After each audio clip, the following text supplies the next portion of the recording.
Hello, everybody, and welcome back to Final Show Films. I am Sin, your executive producer. I want to thank you all for tuning in. Apologies for the long wait here at the beginning. We had some OBS problems. But those of you that are watching, thank you very much for tuning in. And I also want to thank our $20 tier supporters over on our Patreon page at patreon.com/fsfilms. If you'd like to support us, go over there. $20 tier supporters being Drevian Alexander, Cat Waterflame, Samantha Bates, and Elle, without whom we were able to do nearly as much of the things we do now. So thank you all very much for your support over the years. And those of you that are watching live, please sit back, relax, and enjoy. And we're live, and I will have my headphones back on in a second so I can hear these screw ups. All right, hello everybody, and welcome back to Call of Cthulhu: The Vanishing County. I am Sen, your keeper for the evening, your collator of the insane. And joining me this week is one of the insane, Jack. Hello. I've only lost it 3 times this week. I play Kathleen Moody, and we'll see if she shoots someone this week. I need to ask, do we do luck recovery rolls at the beginning or the end? Oh yeah, luck recovery. Luck recovery? Luck recovery rolls? Luck recovery rolls. Pardon me? You get luck back Excuse every me? session, by the way. Yeah. That would be useful for me right now. You burned what? Why didn't nobody tell me about this? Look, 44 points of luck in one roll. there's only so much information that I can retain, okay? William, since you have very clearly read that rule more recently, can you please read out the rule? Yes. So luck recovery. At the start of each session of play, each player makes a luck recovery roll. This is rolled the same way as any normal skill improvement. You roll a d100, and if the roll is higher than your current luck, you regain 2d10 plus 10 points of luck. You add it to your current luck score. If the roll is equal to or less than your current luck, add 1d10 plus 5. All right. We'll do that at the beginning here. So, Jack, go ahead and roll your luck recovery roll. Let's see. So I'm gonna roll my luck score. Yeah, roll your luck, and if you lose, then you get 2d10 plus 10. I did not lose. You get 1d10 plus 5. So add 1d10 plus 5 to your luck. Just learning that they're gonna get lucky, Jeremy. Hi, I'm Jerry. I am playing Virginia Reeds. I'm going to find out if I get shot this week. And let's see. So I have to fail. You have to fail to get more. If you succeed, you get less. I love that mechanic because it just plays into the how fucked you are. You still get some though. Right. So you failed, so you get 2d10 plus 2d10 10. Plus. Okay. William making them your 21 right luck. Gate. Yep. I had 65 at the start of last session. Yeah, you did. All right, I will take that. There you go. I doubled my luck. And also currently sitting in the back seat, wondering what the hell's going on the outside. Drevian. Hello, I'm playing Lillian Clara, who definitely didn't make a text while they were arguing about a phone call. So good. And let's roll luck. I failed. So add 2d10 plus 10 to your luck. 2d10. So 18. I'm still the least lucky. And standing on the curb, standing on the curb, screaming for help, Craig. Taking a very important phone call is Lewis Lampley. I failed my luck roll, or rather, I succeeded, which means I failed. So I get 10 points back.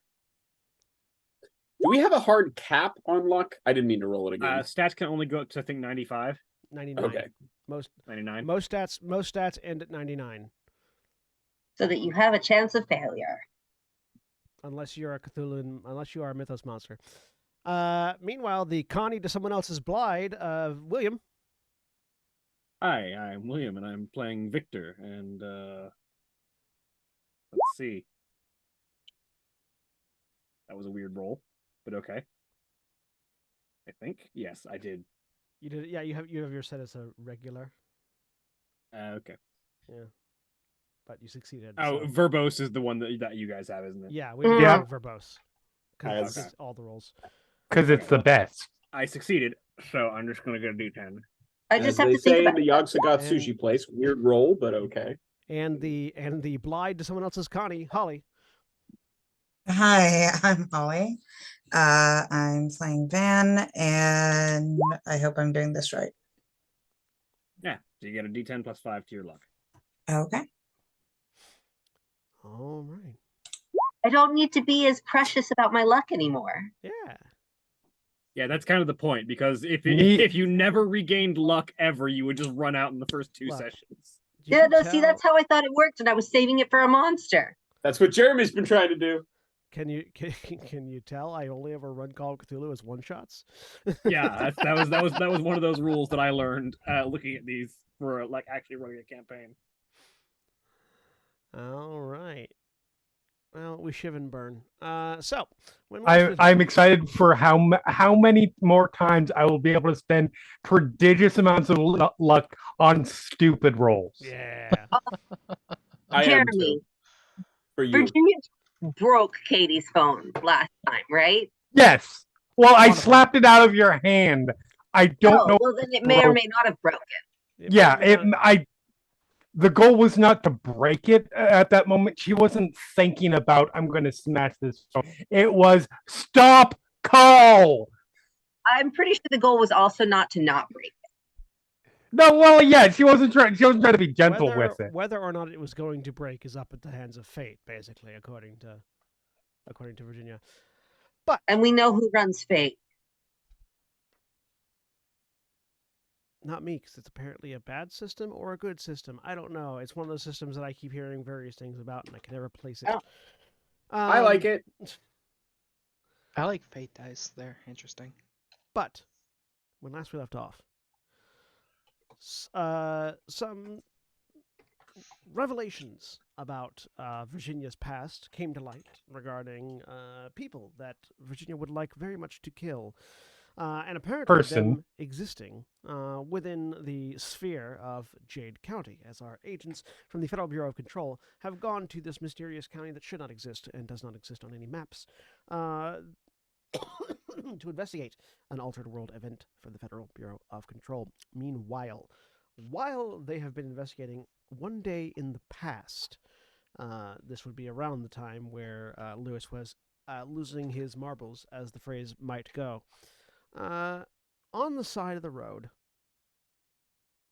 who amongst our two new characters would be actively trying to stop the oil pan from leaking underneath the car because the other person drove over something sharp on the highway without paying attention, and all you heard was a spring pang and then a leak starting to happen, and all the gauges on your car going, "Nyeh." Well, considering it's my car, I would probably be the one under it on the oil pan. Okay. Which means that the other one is currently sitting in the driver's seat waiting. So, please describe what you look like while on your back under a car trying to stop oil from leaking out of your car. The answer is legs. Yeah, I was about to say, the answer from what I look like from an exterior perspective is a pair of legs. Depends on where the camera's at. That's true. It could be in the car, like looking straight, like in the undercarriage, looking straight down. Yeah. But a young adult, I think we settled on like early 30s, I think. Specifically, we settled on 32. 32, yeah. Mm-hmm. Male, dressed in a what had previously been a relatively well looking outfit, although they took the time to take the vest off, but the previously was completely plain white shirt is now covered in oil stains. With black hair that's sort of pulled back into like a half up style, with red streaks dyed into the right hand side. 5 o'clock shadow, very nicely tailored and well made clothing, even if the shirt is currently getting stained black. well-made boots, and a Sphinx 3000 handgun on a holster on their hip, with green eyes, just currently trying to get the oil to stop coming out of his car. Go ahead and give me a mechanical repair roll. I'm gonna fail that or spend a whole lot of luck on it. I almost succeeded. I'm spending 1 luck. You spend 1 point of luck. So yeah, you can definitely see that what has happened here is that Vanessa, while driving your car, rolled over something particularly sharp, and the left-hand wheel shot that sharp thing up at an angle into the oil pan, puncturing it and causing what you are currently having to deal with. You are able to, basically with some duct tape and a lot of swearing and a couple of rags, plug the hole enough that it's no longer leaking, although it will need to be limped to the nearest service station to have that replaced or patched more thoroughly. Now, am I recalling correctly? Is it if we succeed or we fail a skill test that we mark it for an If improvement? you at the end succeed, of you the mark it for an improvement. And it doesn't matter how you succeed, just as long as you succeed. session? But as you are, as the sound of cursing comes from beneath the car, what does Vanessa look like sitting in the driver's seat? Vanessa, who looks similar to Victor, about same height, long black hair pulled back into a braid with red tips, green eyes. She wears a black leather jacket with purple trim. Likewise has her gun on her waist and black pants, black boots. Go ahead and give me a drive auto check.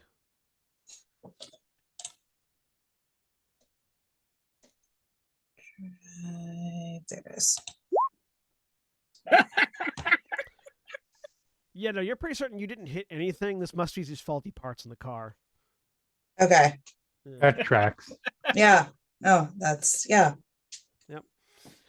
But This is the last time I let you drive this thing. It's fine. It'll be fine. But while this is currently happening on the side of the road, somewhere in Illinois, Vanessa, your phone rings.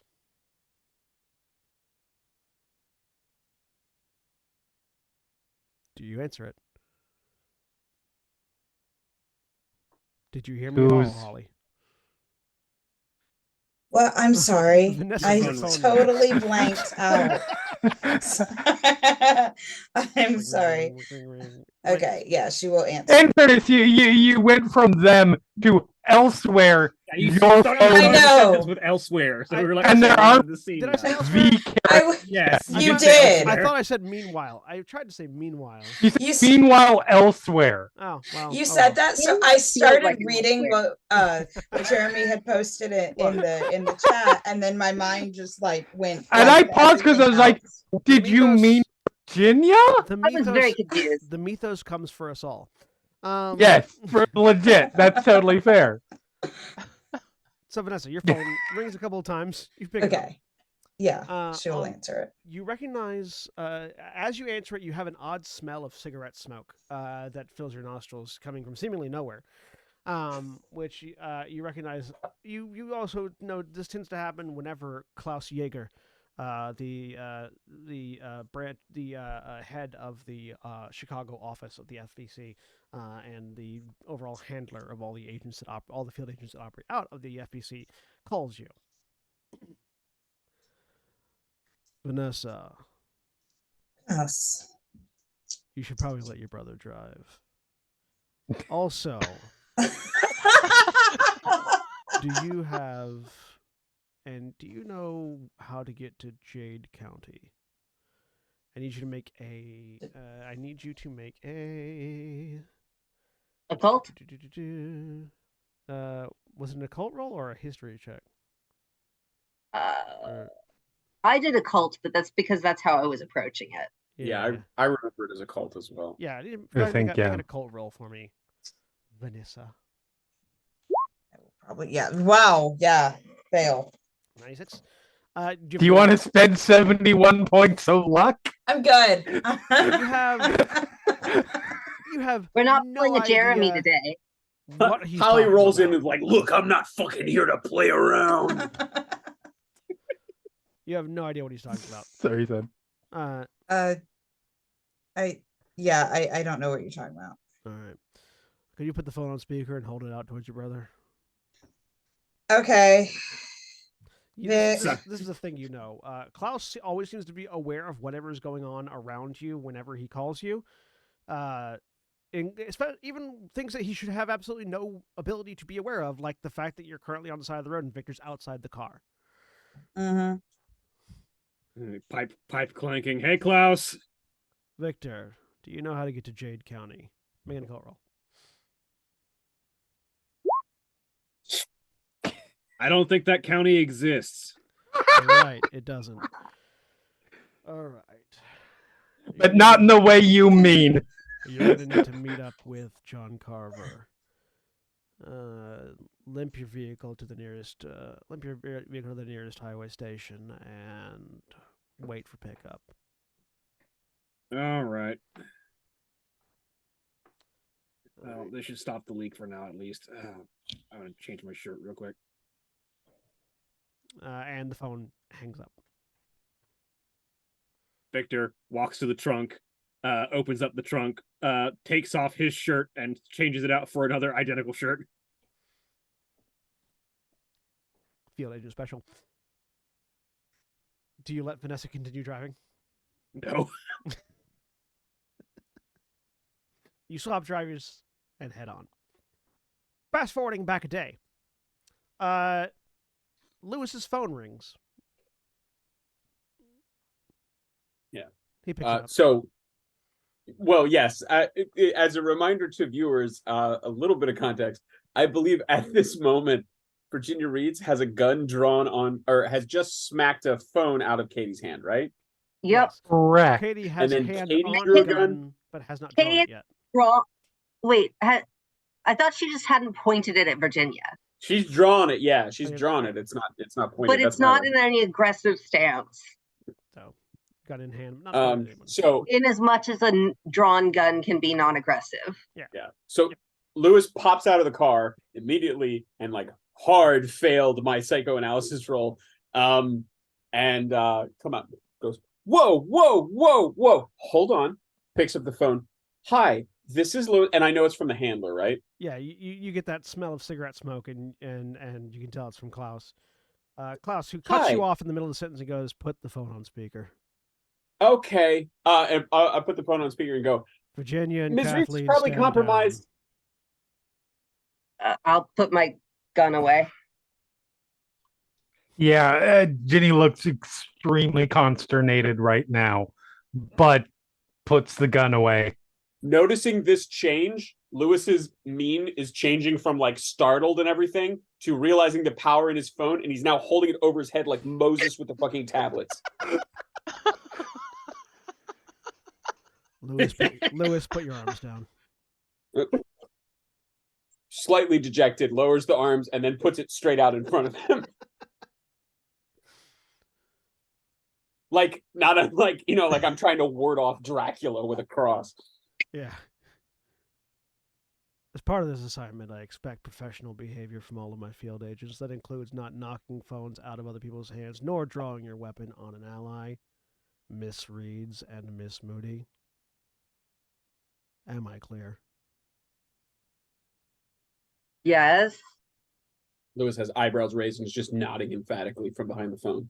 Yes, I apologize. It was an emotional moment. Now, it's Do come you to my want to attention. explain it or should I?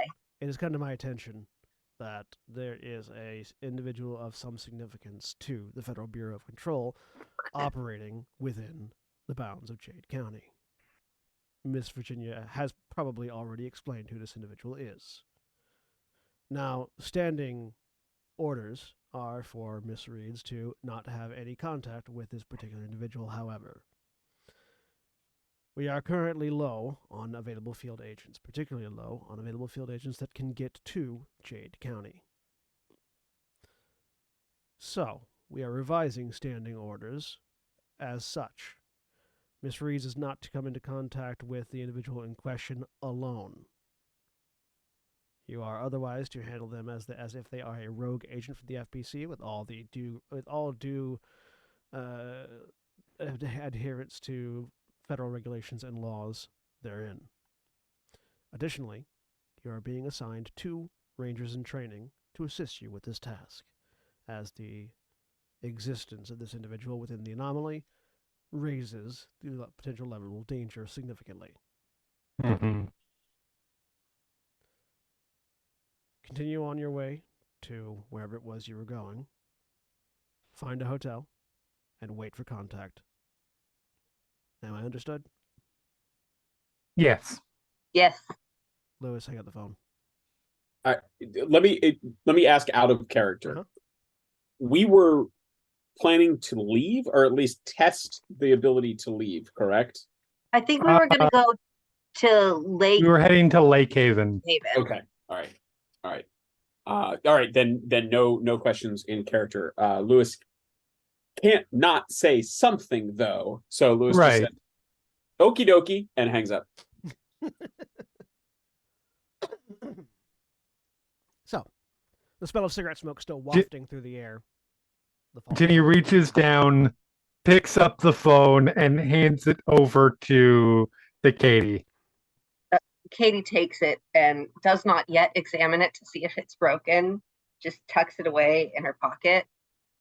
I didn't think you were going to get taken off the case. I did. I know that. They were I can tell that. They were very specific about it at the time. Jeremy, make a. Let me see. What would the roll be? What do you think? What do you think the appropriate skill for interdepartmental policy change would be? Law. This is why more systems need a bureaucracy still. Yeah. Especially systems like this. I would have maxed that son of a bitch. Right? I would say either law or anthropology, depending. Law, maybe. I could see library use. Library use, history. I will let you pick from your list of skills the skill you think is most appropriate for interdepartment policy changes. She is a librarian. But it's also, I'm going to pick history because I think that would be where this part of her experience is mostly. Mm-hmm. Extreme success. With extreme success. Based on the way that Klaus phrased it and your understanding of the previous situation, yeah, most likely the problem here is that they don't have anyone else that they can send to replace you. If they could, they would. Yes. Yeah. So you sort of like, you stumbled onto a lucky circumstance that means that they had to actively on the fly change some decisions from higher up. Right. Which doesn't mean you're off the hook. No, not even a little bit. But does mean that you have a chance. Yes.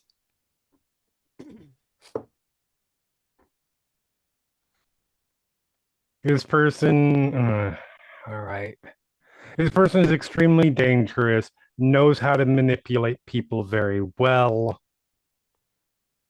I already know they're a rogue agent. Tell me something new. Extremely well. Hold on just a second. I need to look back at history if I still have it. Here we go.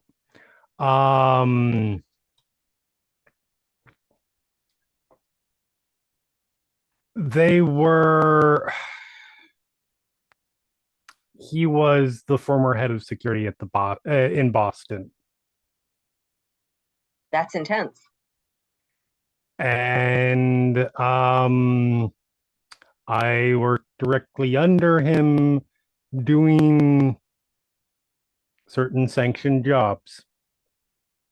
You would also know that he That's is. just- You would also know that he is a para-utilitarian, which is to say somebody who can bond with and utilize altered Yeah. items to their full effect and objects of power Okay. to their full effect.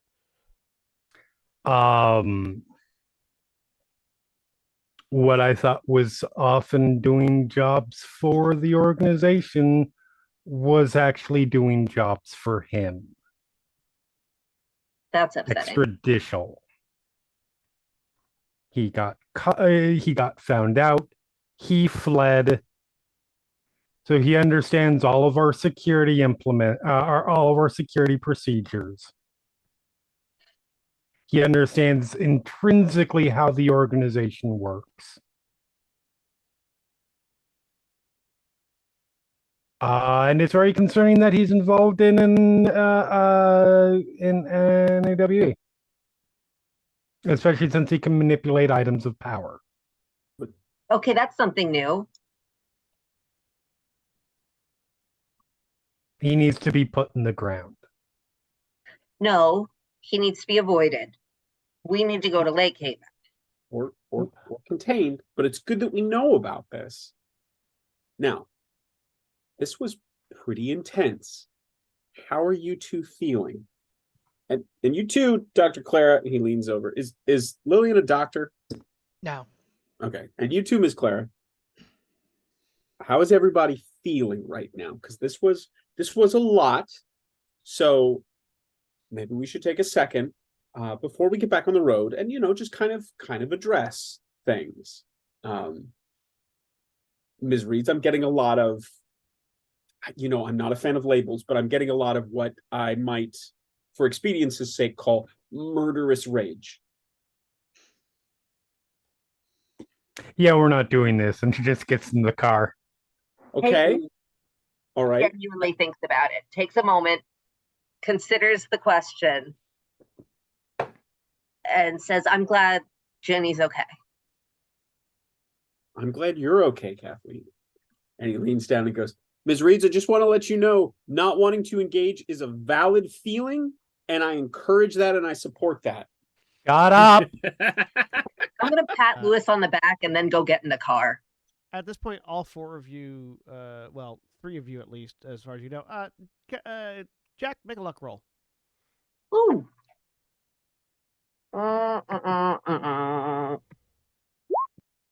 Oh, So three of you Well- feel your phone buzz. As text as text messages come in. Text messages from the home office, from the Chicago Branch Cathedral with updated orders. In addition to investigating the Jade County AWE, you are to also investigate and to survey and investigate the ongoing status of one Morgan Alders, former head of security, Boston Branch FPC. Do not engage directly if avoidable. Report back any and all information able to be gathered regarding this individual. well, I guess that changes things. Are we still going to Lake Haven? I think so, because I still think that the core of the problem is going to be closer to the lake. That's where this all seems to be draining to, and he's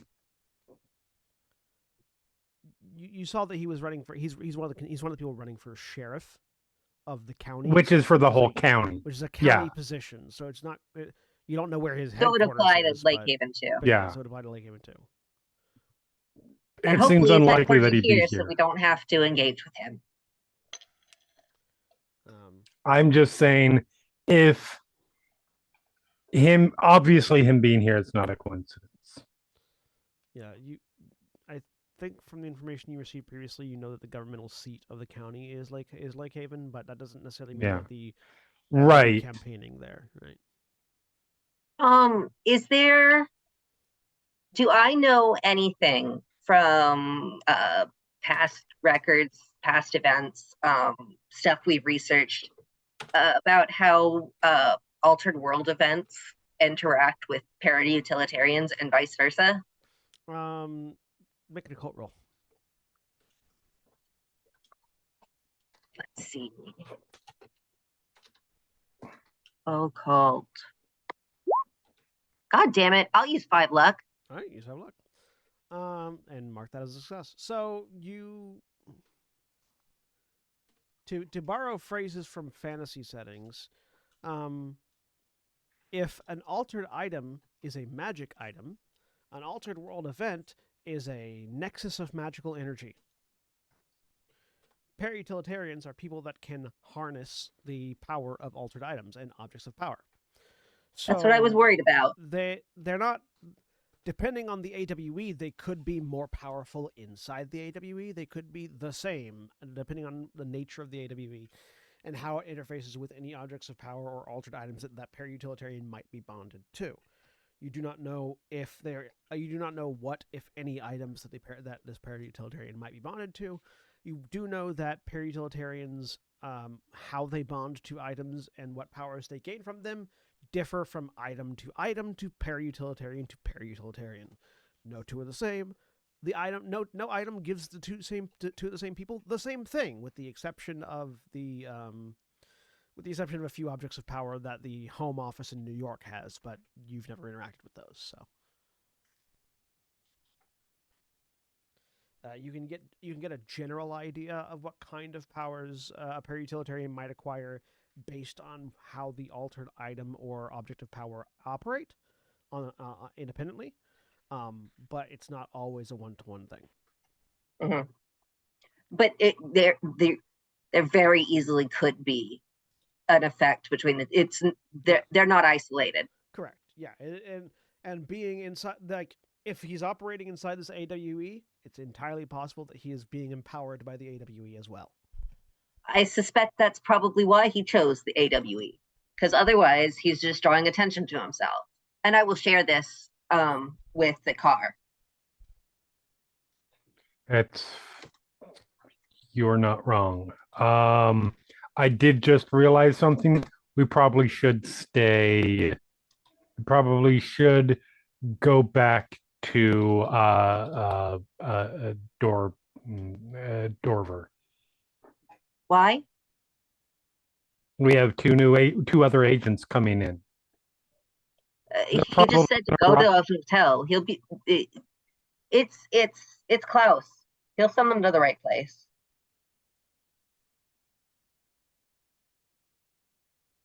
Fair enough. I'm just saying it will probably be easier for them, and they'll probably encounter less weirdness along the way. Yeah, but will they? Because we came in from the west and ended up at the east. We ended up where we wanted to be. No, we ended up where the county wanted us to be. I thought we were aiming for Dorver. No, you were just aiming for Jade County as a whole. You just ended up in Oh. Dorver. Well, who's to say the county's going to want our backup to be where we are? Probably not. I'm just trying to maximize possibilities. If we want to keep going, I am fine with that. I don't really want to go back to Dorver. You technically haven't left Dorver yet. Yeah, we're like on the That's true. You're like on the way out, yeah. We don't know how long it's going to take backup to get here. They didn't give an ETA, did they? They just said No. go to a hotel and wait, basically, was your instructions. And I definitely don't want to wait at the hotel we were at before. And no, but how long is it going to take us to get to a hotel in Lake Haven from here? Do I have any idea how long get to a hotel here? That might be? Lake Haven, based on maps you've seen, Lake Haven's probably only like an hour and a half drive. Okay. Assuming that the roads are clear and that there's nothing weird in the forest. Right. What about you guys? What do you think? Can we flash back really quickly? I didn't want to interrupt, but Luce is doing something before he got in the car. Sure, absolutely. So Lewis is sort of after Ginny and Katie get back in the car. Lewis is kind of standing outside, takes a moment, centers himself, goes, "Well, that could have gone a lot better. Nobody got shot. Lewis, you know what? You're doing okay. You're exceeding expectations." And he pulls out his handbook, flips through, looks at number 10, nods, flips down to the last page, double checks, which says, "Now, if it seems worth it, it's probably not worth it. Double check your instincts." Stares at it for a moment, goes, "That's probably not for me." Stands back up, sees 15.5, which reads, 15 has now been scratched out, which previously led gaslighting for fun and profit. 15.5 now reads gaslight gatekeep girl boss. Stares at it for a moment, takes his hand, kind of flips his luscious locks back a little bit, and says, "All right, you got this," and then gets back in the car. For William and Holly's edification, do you have a couple of different altered items at your disposal that have been provided to all the agents? Yes. One of Yes, them is yes. the handbook, which is the handbook is something that all FBC field agents are provided with. It's an altered item spawned off of Objective Power 13, the notebook. All instances of the handbook are known to be consistent. That is, anything written in one handbook will appear within another handbook. As such, the handbooks are utilized as an operator's manual for all FBC field agents. Within its pages, in addition to general employment policies and procedures, are a series of handwritten rules that offer insight into various situations that field agents might find relevant. Because the handbooks are consistent, these things, it's hard to get rid of these things. So you'll have in your handouts a list of rules that are currently up to 20. This is not a representation of all the rules in the handbook. This is just, for the player's perspective, a small slice. And they are added to by whoever feels like adding to them as the story progresses along.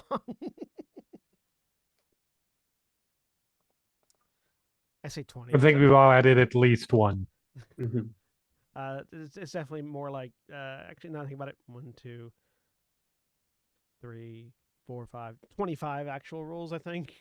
Or, yeah. Sub rules are not their own rules. It's funny. My favorite is 19 through 19.6. Yep. But anyways. Anything else, Lewis? No. He's back in, and I think we're back up to current timing. Yeah. Thoughts? Is Lewis, who's sitting where now? Who was driving? You were. I was Your. awesome. Okay, I'm in the driver's seat. Lillian's probably in the back seat. I think it had previously been Kathleen in the driver's seat, Virginia in the passenger seat, and then Lewis and Lillian in the back seat. Yeah. Jenny would have moved, sat down where she had been before. Oh, that's good. This indicates no hard feelings. I want to check in with Lillian, who's been very quiet. This is probably while this conversation has been going on in the front seat between the two of them and the back seat. Miss Claire, I just want to see. That was pretty intense. How are you doing? Doing fine. Um, That was intense, but like I've seen worse at frat parties. yeah. Is that anything you'd like to I'm talk offended. They are. I mean, you are from Chicago, so. Okay, no, that's fair. That's fair. Chicago frat parties. No, Lillian's not from Chicago. Lillian would have spent like maybe a couple of years at the College of Chicago.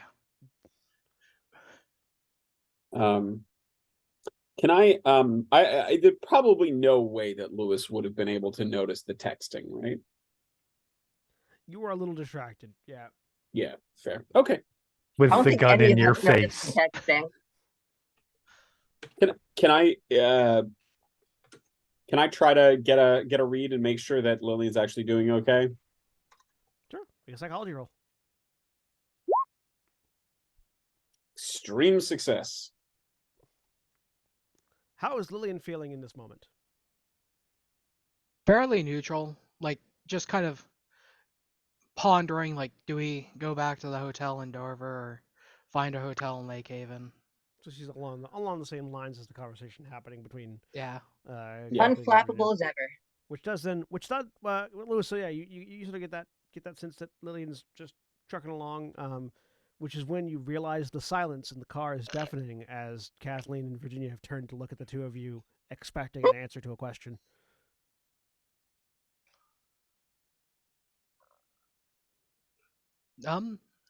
I think if we want to, like, the fastest option would be to go back to a hotel in Dover. So if we want expediency, that'd probably be the option to go with. Well, it depends on what we want expediency for. I agree we shouldn't go to that hotel. Was there another one there? Yeah, there were a couple hotels. Any of them that were not quite so brutalist? No. I'm not feeling good about any of the hotels, so I suspect we should. You get this odd sense that the entire county is really big on brutalist architecture. Right. It's not going to be any better in Lake Haven. Like, That wouldn't be there's, bad. there's so also the maybe- consideration, like, we don't want to go back to the hotel because we were being watched, really. We're probably going to be watched at any hotel in the entire county. We Yeah. have to be comfortable with the fact that we are probably being watched at every moment, I will say but and not just by our people. there is one exception to the brutalist architecture that you have seen. There are Motel 6s all around the place. Of course there are. Oh, well, then there you go. We're still going to be watched, but at least it's a comfortable watch. It's familiar. We're going to a Motel 6. Yep. Yeah, the thing that escapes brutalism is capitalism. Even in an eldritch horror, that has spawned a whole ass new county that doesn't exist in the middle of Illinois, there are still Motel 6s. You can still find a I Motel would 6. like Yeah. to counter that capitalism is an eldritch horror. And now that I've said, like, being watched, the thought comes to mind. This rogue agent, does he seem like the type that if he had the power, he'd be watching people? Like, I wonder if he... Absolutely. So I wonder if he's found a way to be the watcher. Probably. Give me a retroactive psychology roll. Whomst. All of you, Okay. Oh, except for the two that aren't there. You know what? I will spend my 2 luck on that. And 2 luck, Oh. we're going to success. Success from It's Wait, a what did I pittance get? of Kathleen. luck cost. Success from oh, Lewis. I succeeded. So mark those all successes. The 3 of you that succeeded.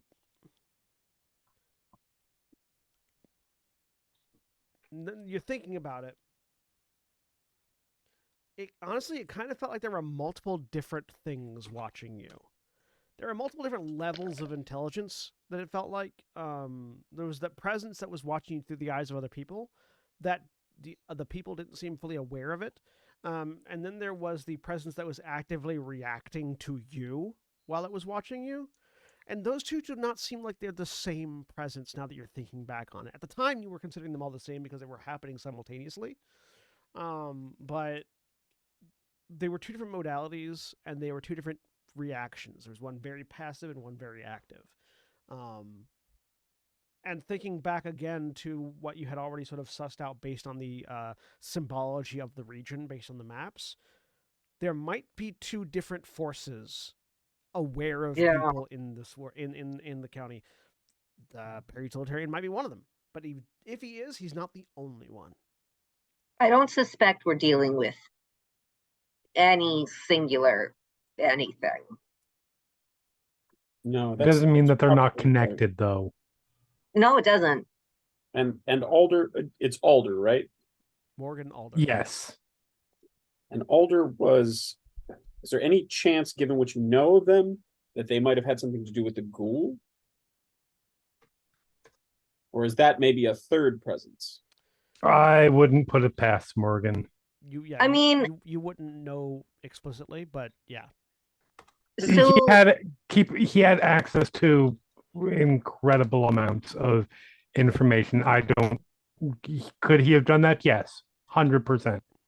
it would surprise me if he were either of the presences being hinted at by the geography of the place. And there seem to be two of those. You do know, But Virginia. the ghoul is a different thing. One additional thing, Virginia, though. You do know that Alder had a particular quirk. He liked to fidget with butterfly knives. Okay. He was one of those people that could do like knife trick, that could do like just the flipping back and forth butterfly knife tricks. Mm-hmm. And he would just do that casually while talking to people in the office.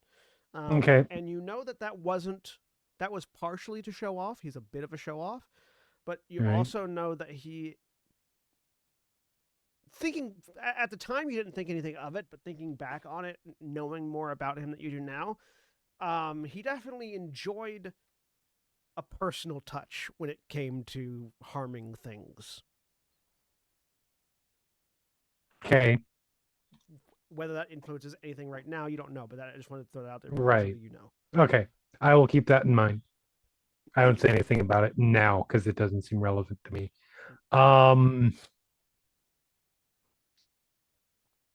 Yeah, I agree. I don't think that he was necessarily two of the area ones, but again, that doesn't mean that he's not connected, involved, or behind it. Or It he also could could be have a been third lying. out. Sorry, go ahead. No, I interrupted. I'm sorry.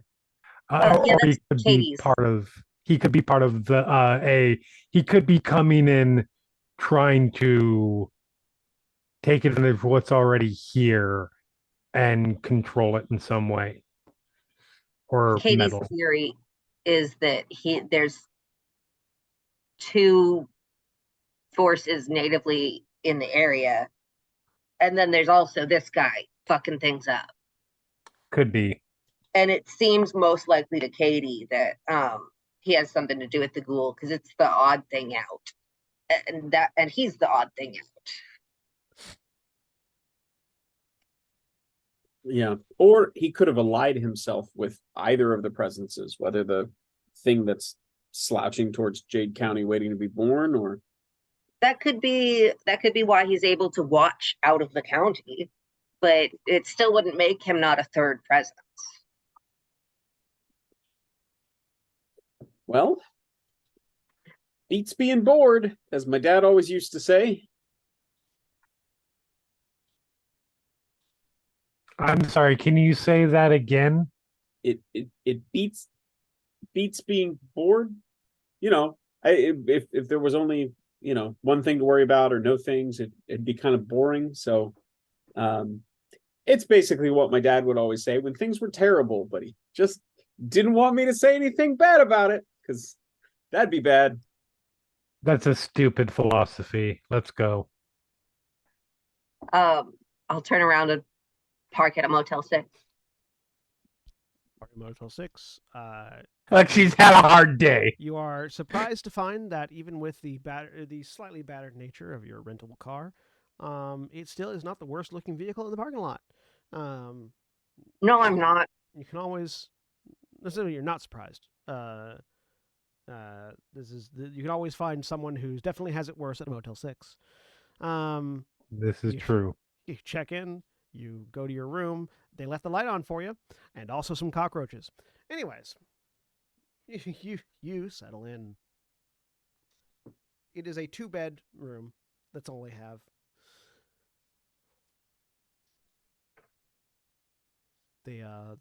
All right. The faucet leaks and the shower has no hot water.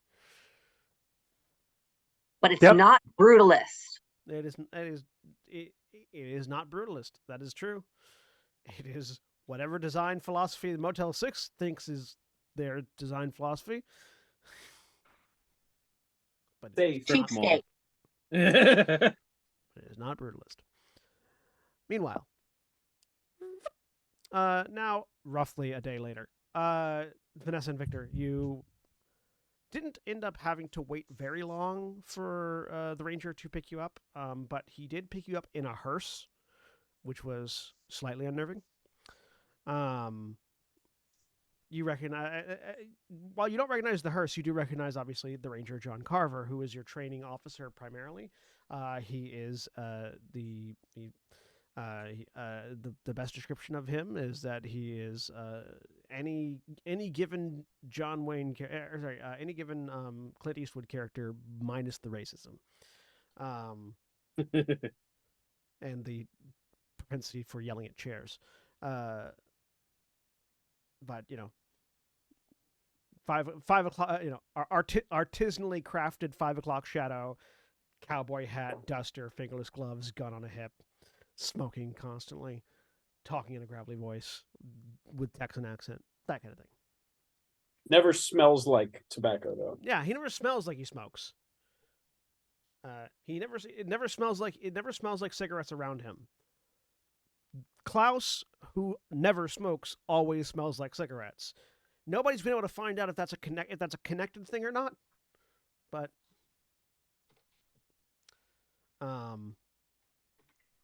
he picks you up. He takes you back to the Chicago office, where eventually you make your way into the headquarters. The Chicago office of the FBC is accessed through a broom closet at Grand Central Station. You go into the broom closet, you pull on a specific handle in the back, and it opens up into a secret elevator that takes you down to the main lobby of the Federal Bureau of Control branch office. You get there, you pass through the metal detector. What on your persons do you place into the small small plastic tub that goes through the metal detector separate from you? Well, considering that Victor did not bring anything out of the trunk of their car while it's getting fixed, we'll put into the tray a different pair of rings. One is sort of a ornate skull ring, and one has just a pair of small gems on it that seem to be intertwined with a looping gold lattice between them. And then the Sphinx 3000 gun into the tray, and then on the other side holster an IMI Desert Eagle, and just set it into the tray. Vanessa? The guns for her, and a couple rings. And then she spends like 5 minutes, because she has a ton of loop earrings going up and down both ears, just taking those out and putting them in there. Yeah, it's a good idea. The last person to go through this thing with earrings didn't come back out with an ear. So, Victor, while Vanessa is still taking off her earrings, what on you sets the metal detector off that you forgot to take off? Let me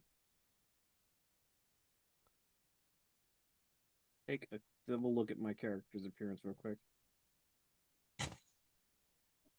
They walk through the metal detector. Is like, right, yeah, and like unclasps the heavily metallically studded belt, and twist it around and fold it back up, being very careful not to unclasp the hidden knife that is inside the belt, and put it in the tray. So you put that belt. What goes off the second time? Guys, at some point my shoes just have metal in them. They're steel toes. Step back out, take those off, put them on. You go through without beeping. Vanessa, go through without beeping a single time, which is odd to you because you didn't take your shoes off and they definitely have metal toes on them. But you go through, you pull your things, you get them all, put them back on, go up and around. You find the elevator. The elevator for the Chicago branch of the Federal Bureau of Control has a variable number of buttons. None of them are labeled, and you know that you have to press them in a correct sequence in order to get to where you want to go. There is a handy sticky note on the side of it right now that has the sequence that takes you to the handler's office. Do you follow that sequence, or do you press random buttons? I follow the sequence. All right. So 1, 2, 3, 7, 14, 32. Doors close. You feel motion, than but when we were here last time. it's different from the last time you were here. It changes every other day. Sometimes twice. You feel motion. You cannot identify what direction it is going in, but you feel motion. And then the doors open, and you are stepping out directly into the office of Klaus Jaeger, which again, just filled with smoke. He does not smoke. There is no cigarette. There is no ashtray, but it's just filled with cigarette smoke. One of you might cough as you step in. Step up to his desk. He has laid out some maps. And basically, he's going to go over with you. We're going to do a shortened version of this that we did in the first episode, but he's going to go over with you the basics of what's going on in Jade County.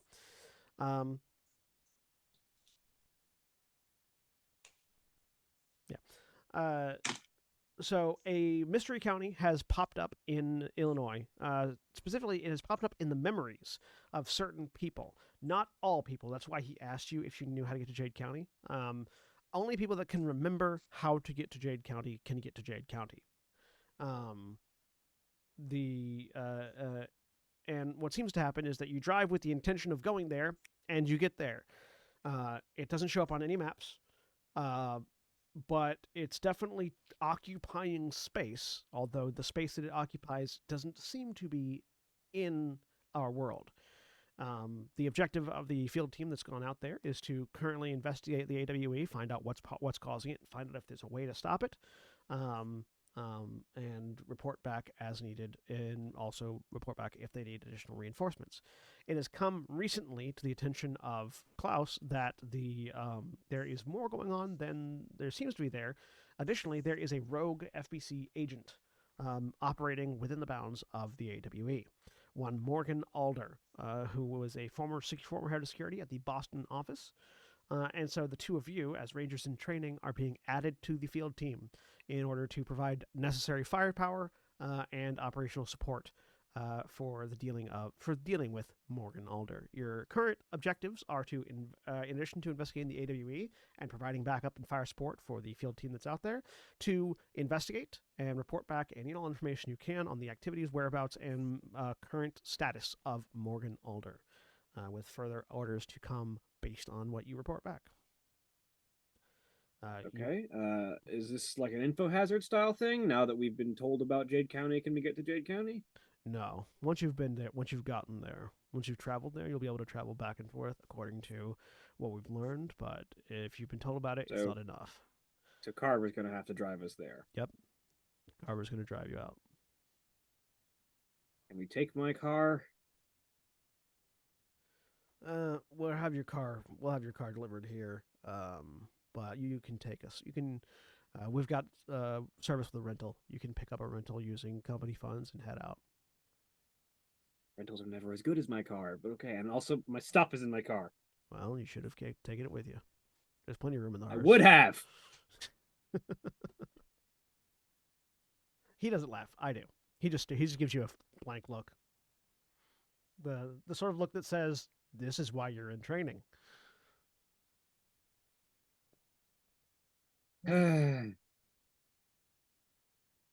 We swing by where the car is getting worked on and get my stuff out of it, if nothing else. Oh, you're driving, so I assume Carver won't have any problem with it. Cool.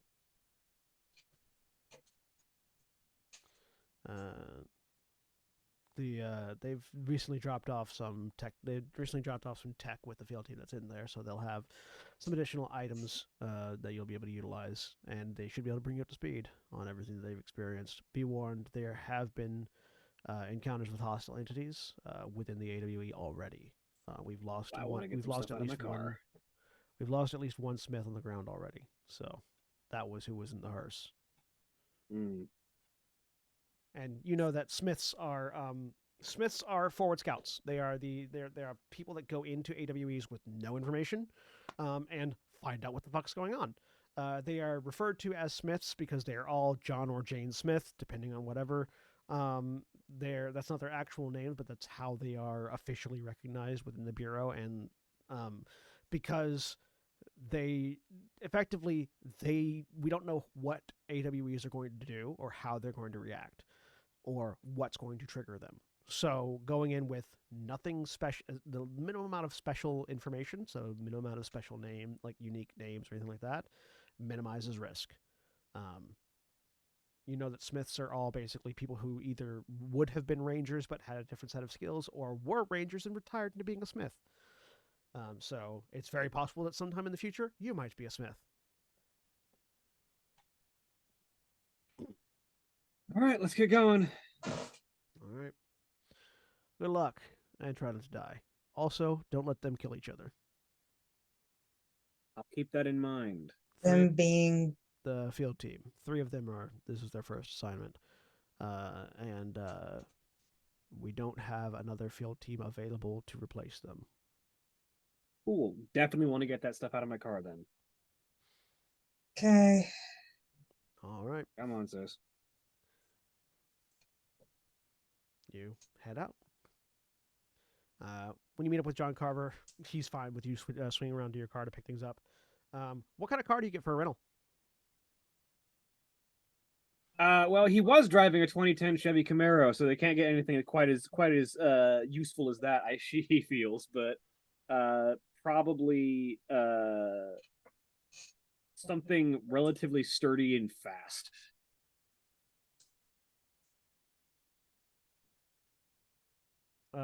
Two-door or four-door? 4.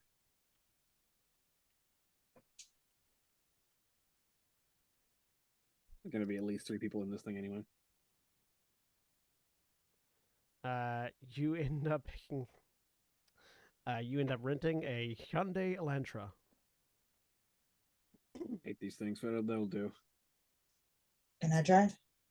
No, It's not my fault your car's crap.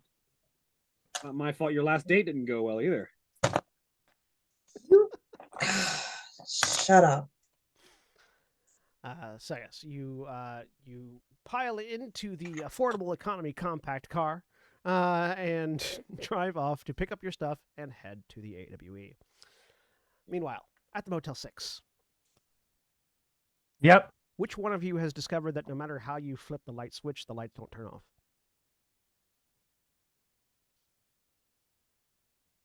No, not me. I walk in. Whether the light was on or not, just walked in, walked over, and sat down on a bed and started taking out gun, cleaning, disassemble, put back together.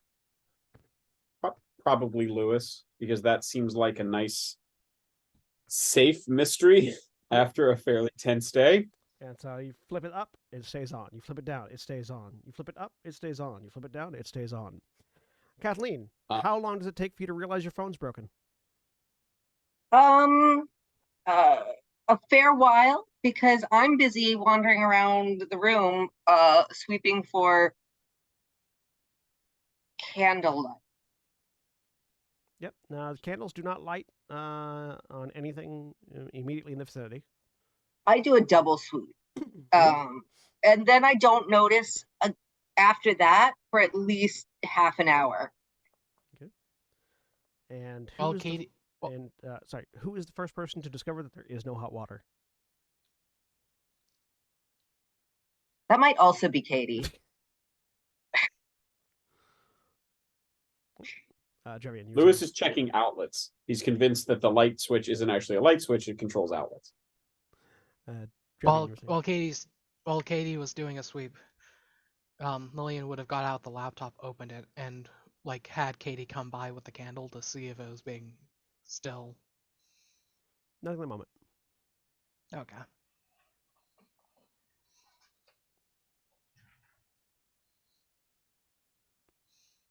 Please be careful around the sockets.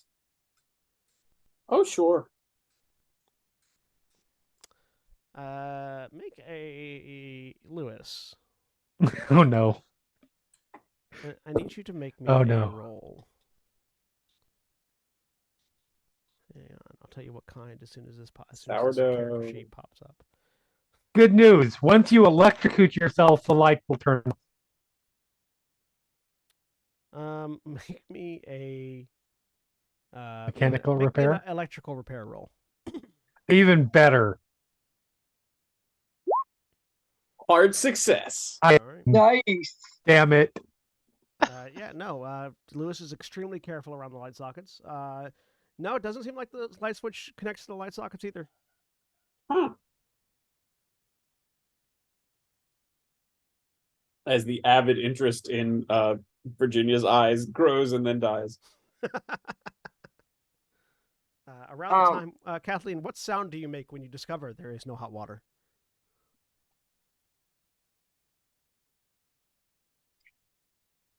Just a sigh. But I've taken cold showers before, and you know what? Fine. Fine. Fine. Better that than eyes out the window. Do you say that out loud, or is that internal dialogue? Internal dialogue. Can we hear the I sigh? Is might it say that out loud. I like that better. Okay. Oh, Don't discount the possibility that we get both. From I inside the shower, though. Oh, fair. okay. You do so. They were all in there in the bathroom to hear you say it, so we can respond. It's about. I mean, Sorry. the walls are not that thick. Guys, I really needed the company. About 3 minutes after you hear the shower turn on, Lewis, apropos of nothing that you do, the lights turn off. I'm gonna clap. Nothing happens. Oh. Well, it was worth a try. I'm gonna try flipping some more switches to see if I can get the lights back on. It's still daytime, correct? Yes. Yeah. Okay. So I just open the window, the drapes then, You so I open- can keep doing what I'm doing. You open the window and the lights come back on. Yeah, that makes sense. No, it doesn't. Yes, it does. Lewis, you're It makes pretty sense for Motel 6. Lewis, you're pretty This is- certain that the wiring in this place is so shot that it's random chance whether or not the lights are on or off at any given time. Oh, well, that'll be interesting. This is. It's just more psychological warfare. Do you think that's one of the entities here, or do you think that's just Motel 6? Motel 6 psychological warfare. But the Motel 6 is just a running joke in all of my real world games. I mean, that was in character, assuming Yeah. Ginny said that in character. I did. 6 of one, half dozen of the other. I get it.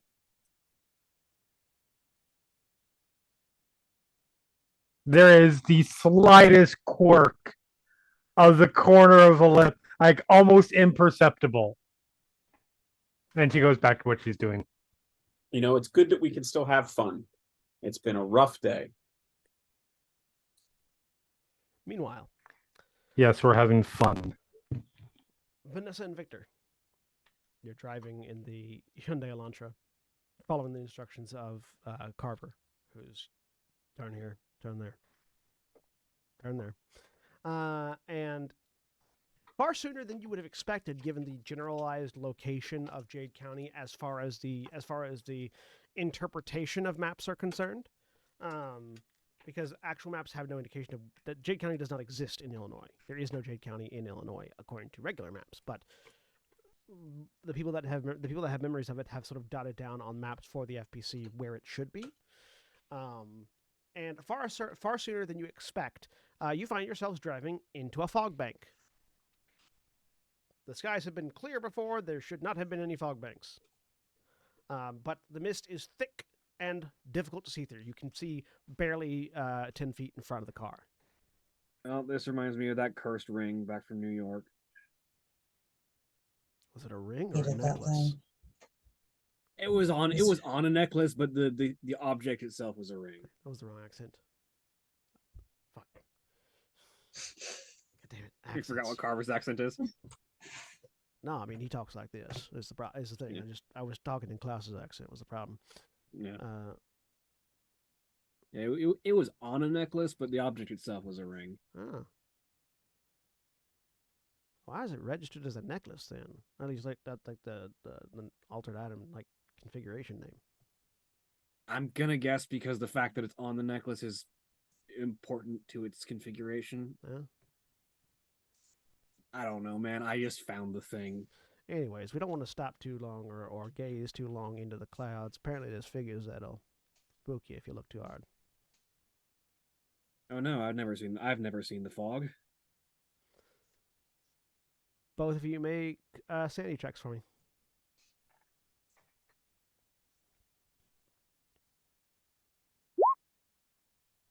Hard success.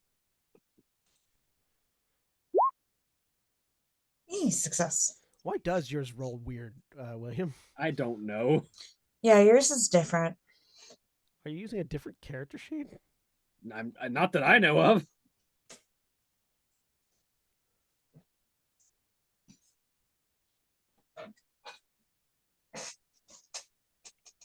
For those listening and not watching, Victor's rolls are showing up in just a slightly different, still in the same boxes, but in a slightly different method of presenting the results. You're Not- smaller. Yeah. It's the sort of weird thing to happen that to make you feel like you're going insane, which is very Call of Cthulhu. It's It just is showing- roll 20 at its best. Yeah, An It's- API AWE. yeah. Nah. But yes, with successes, neither one of you experience anything particularly traumatizing as you get through the fog. But yeah, you were coming in from the north.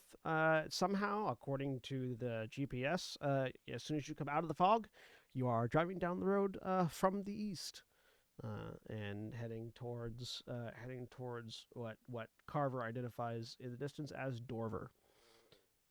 This following a river that's heading westward, or that's the river's heading east away from the mountain. But in the distance, you can see the large mountain chain in the middle of the county, and the signs of this is very rural country. Like there's a town every hour and a half away from each other, and everything between is rural farming, farmland, and people that don't want to live near other people. Largely flatland until there's a forest in the mountain. At this point, Carver flips up on a phone and hits a number. He hits one phone, hits a number. Nothing happens. So he hits a different number. And Virginia, I don't your think phone I've noticed rings. yet. Wait, who?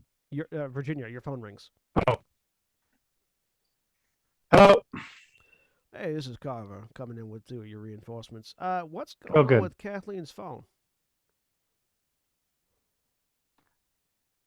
That's a good question. Hold on. Kathleen, Yeah. have you checked your phone since the incident? No. I grab the phone, check it. Faceplate is shattered.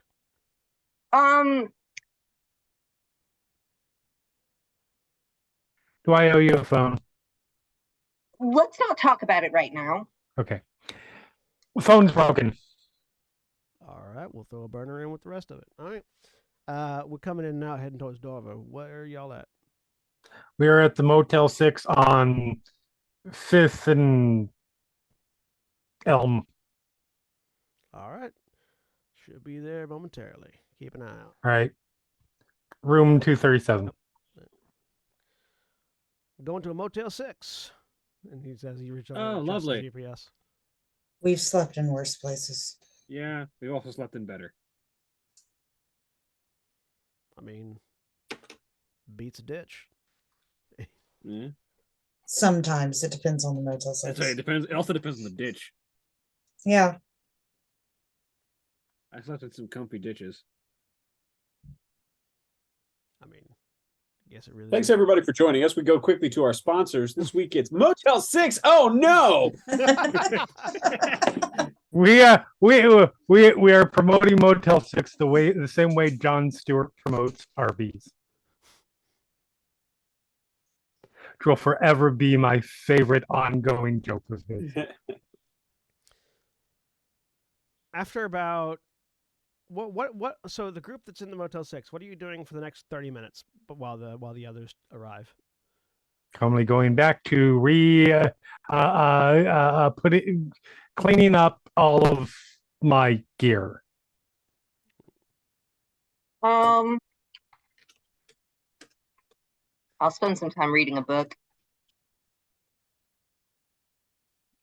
Maintain my skates and go through things, and I think he takes a moment to consider looking back through the videos on the phone, and then just sort of sighs a little bit, and then doesn't, because he did get that nap. Good for Lewis. Letting go is a very important skill. Probably looking at news articles online. Okay. Local news or just general news? Probably more local. Okay. Roll me a luck roll.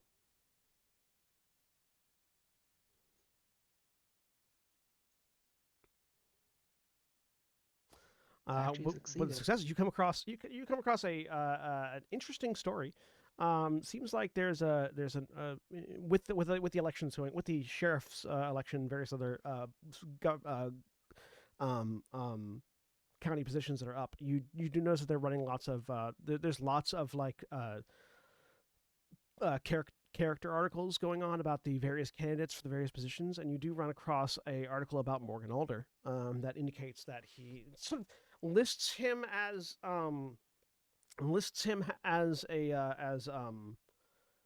sort of looks like the angle that they're trying to play him is sort of the everyman military veteran kind of angle.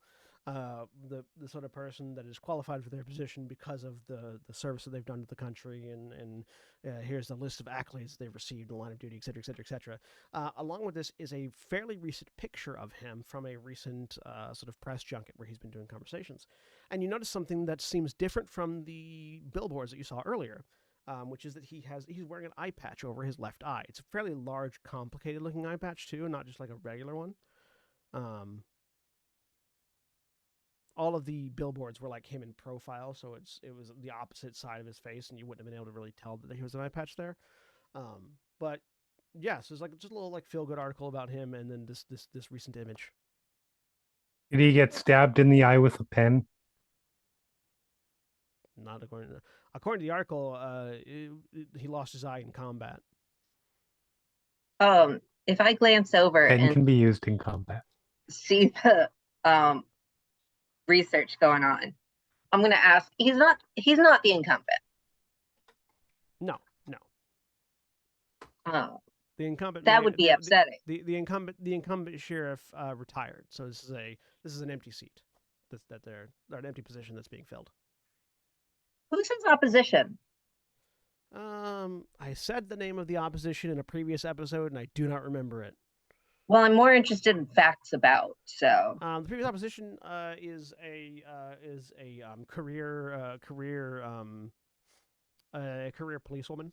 So a person that went, out of high school and went to the academy, joined the police force in Jade County, and has basically served from graduation to now as part of the Jade County county police and sheriffing organizations.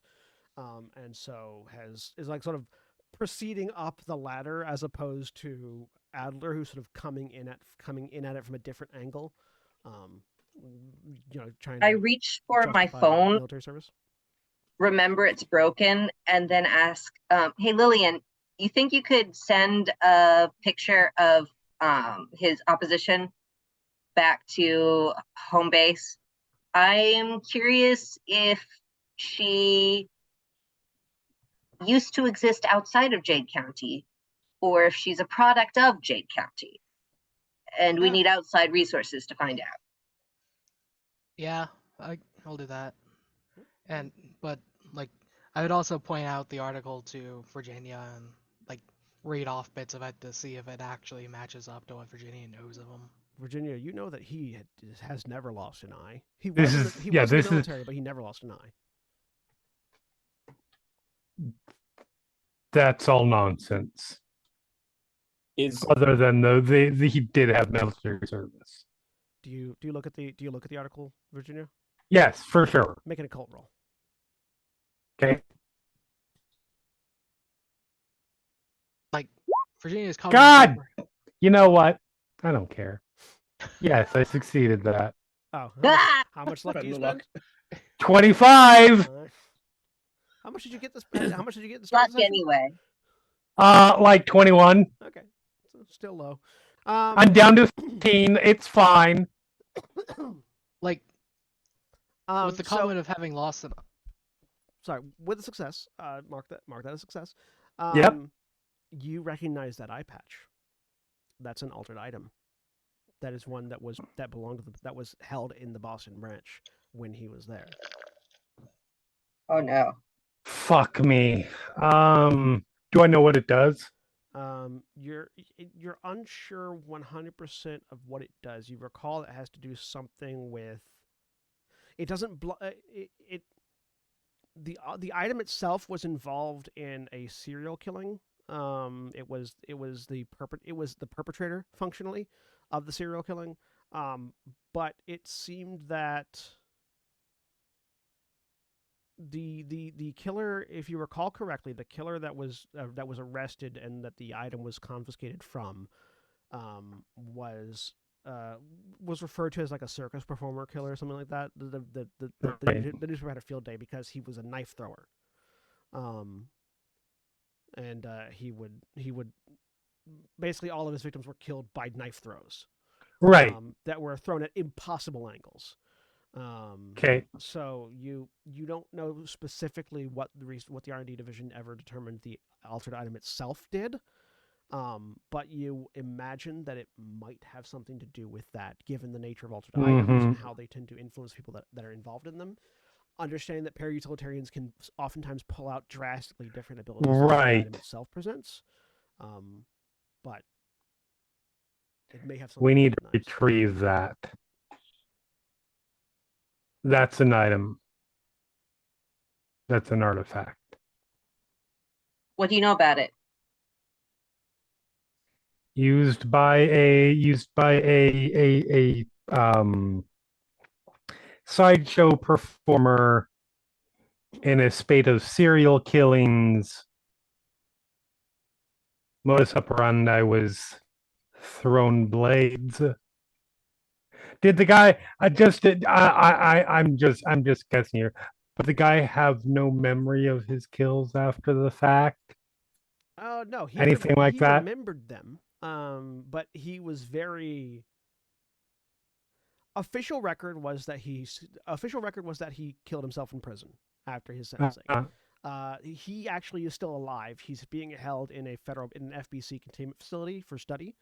Okay. From what you recall, the R&D division determined that he remembered everything but had no control over his body.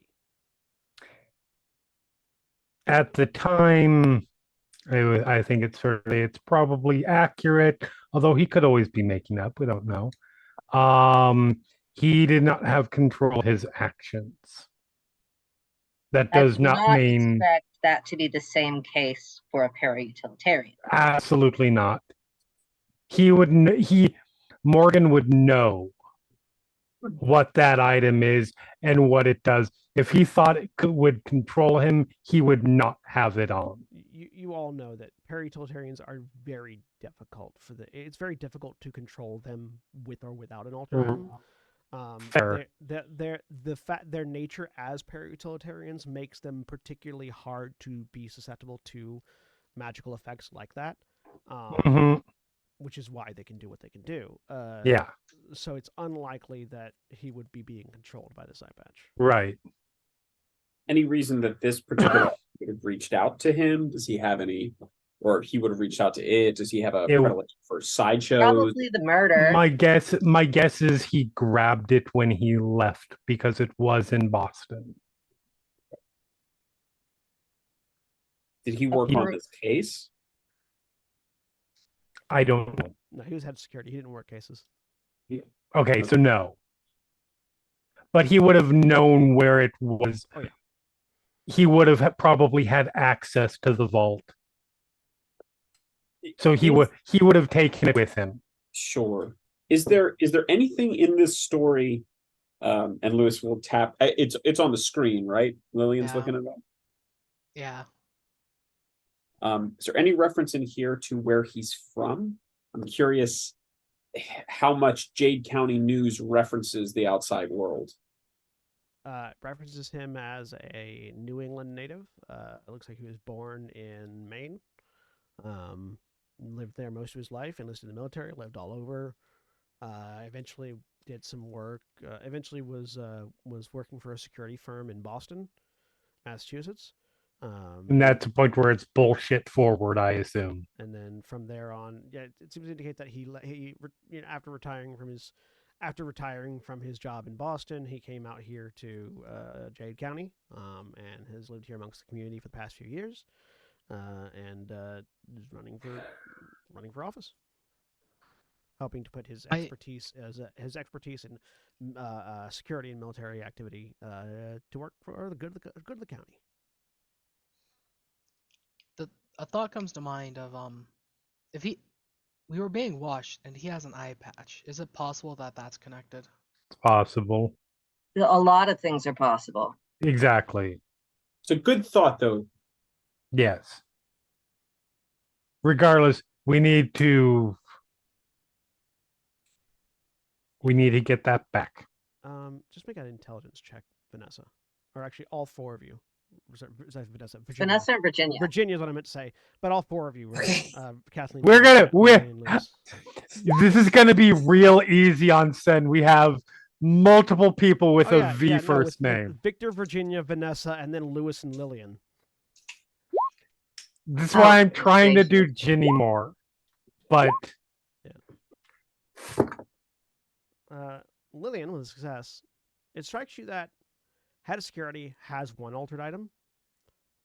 It's very possible that he took more than one altered item with him. Oh, yeah. Like he was able to grab one. It feels like he more than likely was able to grab more than just the one. Yes, I was assuming that anyways. Like, it's an eye patch. He could have shoved that in his pocket and grabbed something else if load was an issue. Lewis visibly tenses in the first part of that sentence and then relaxes when you finish it. You all right? Lewis? Yeah. You all right?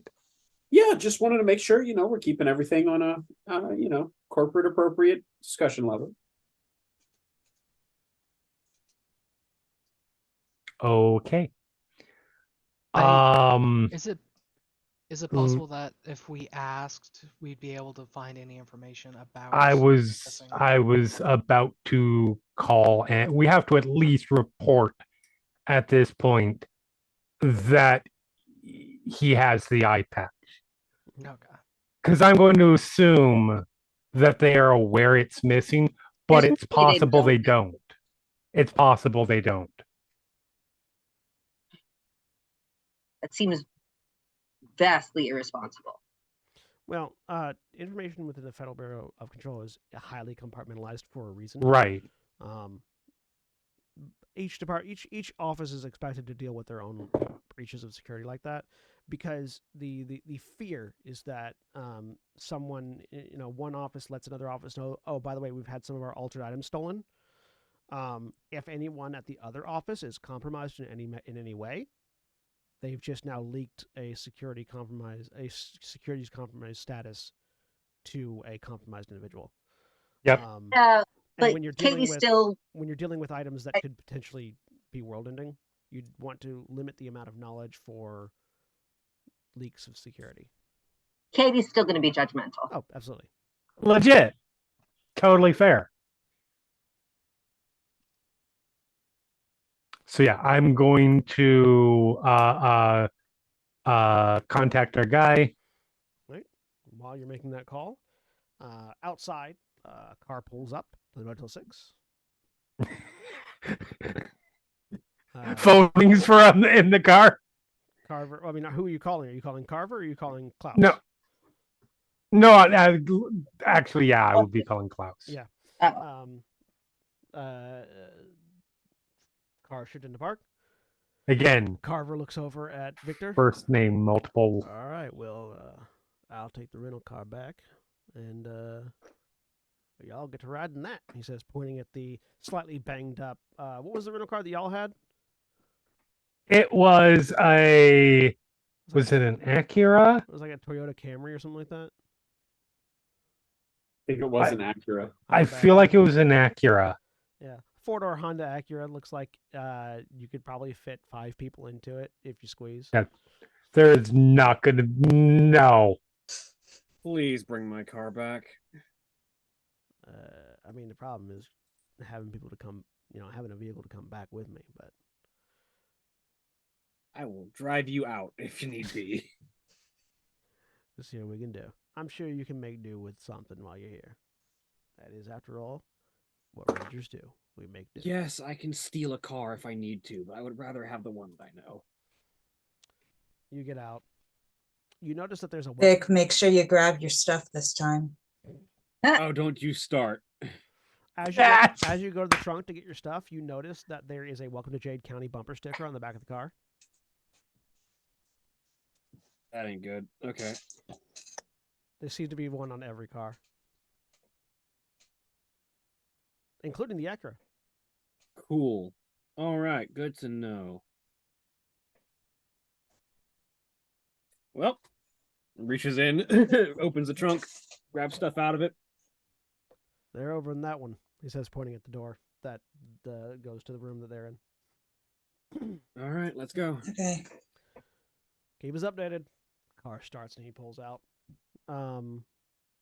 Victor Virginia, walks over, having loaded both of his guns onto his waist, and then having slung a pool cue bag over one shoulder with a duffel bag in the hand, and then what looks to be a walking cane in the other hand. Is he walking on the cane at all, or is he No, carrying? he's walking with it like it's an ornament, not like it's an actual walking assistant. Okay. What's Vanessa carrying? Just duffel bag and her guns. And that's about it. I hope those are on your hip rather than your hand, though. Yeah. Sorry. They're on her hip. And then, yeah. Meanwhile, Ginny, your phone Yep. rings once. Klaus picks up. Yes, Miss Reeds. We have information that is probably going to be relevant.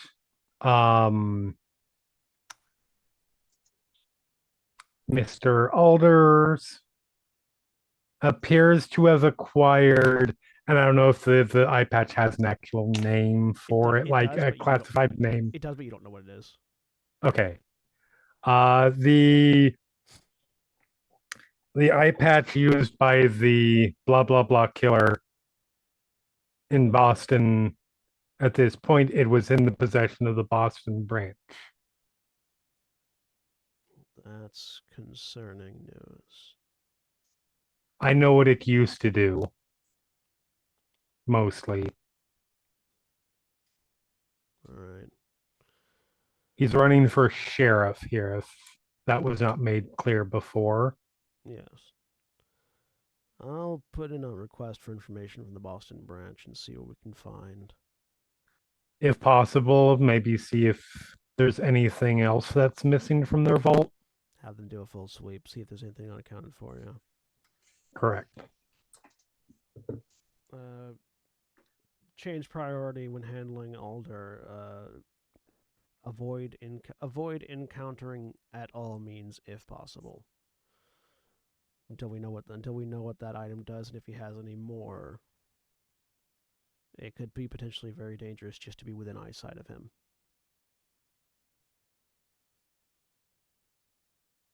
If we have the opportunity to get the drop on him, kill him before he sees us. Until we know what items he might have on his body, you might not be able to kill him. All right. Avoid at all costs. Understood. Phone hangs up. Yep. Knock at door. As the phone hangs up, there's a knock at the door.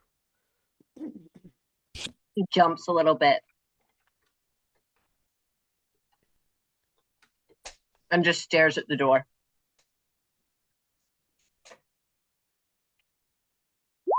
Yep, I will get up, walk over to the door, look through the peephole.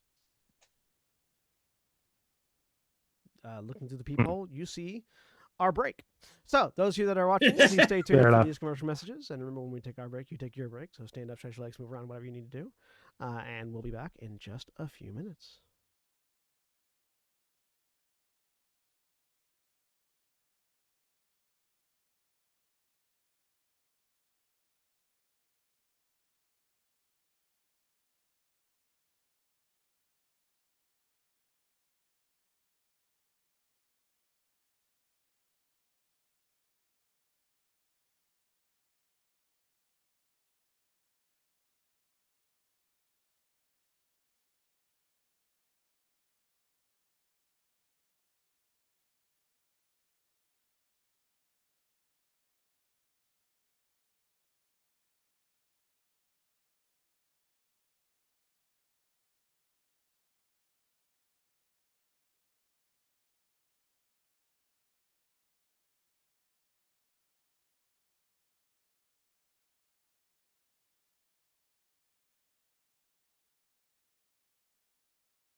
we're back. A dinosaur story. Beyond the peephole, Virginia, you see two individuals. Seemingly male carrying lots of things, and seemingly female carrying less things. They seem to look like they might be related. You are our additions?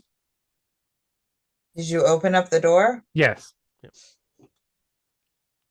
Lewis is like right behind Jenny. Yeah, Hi, he's Vic. she's Van.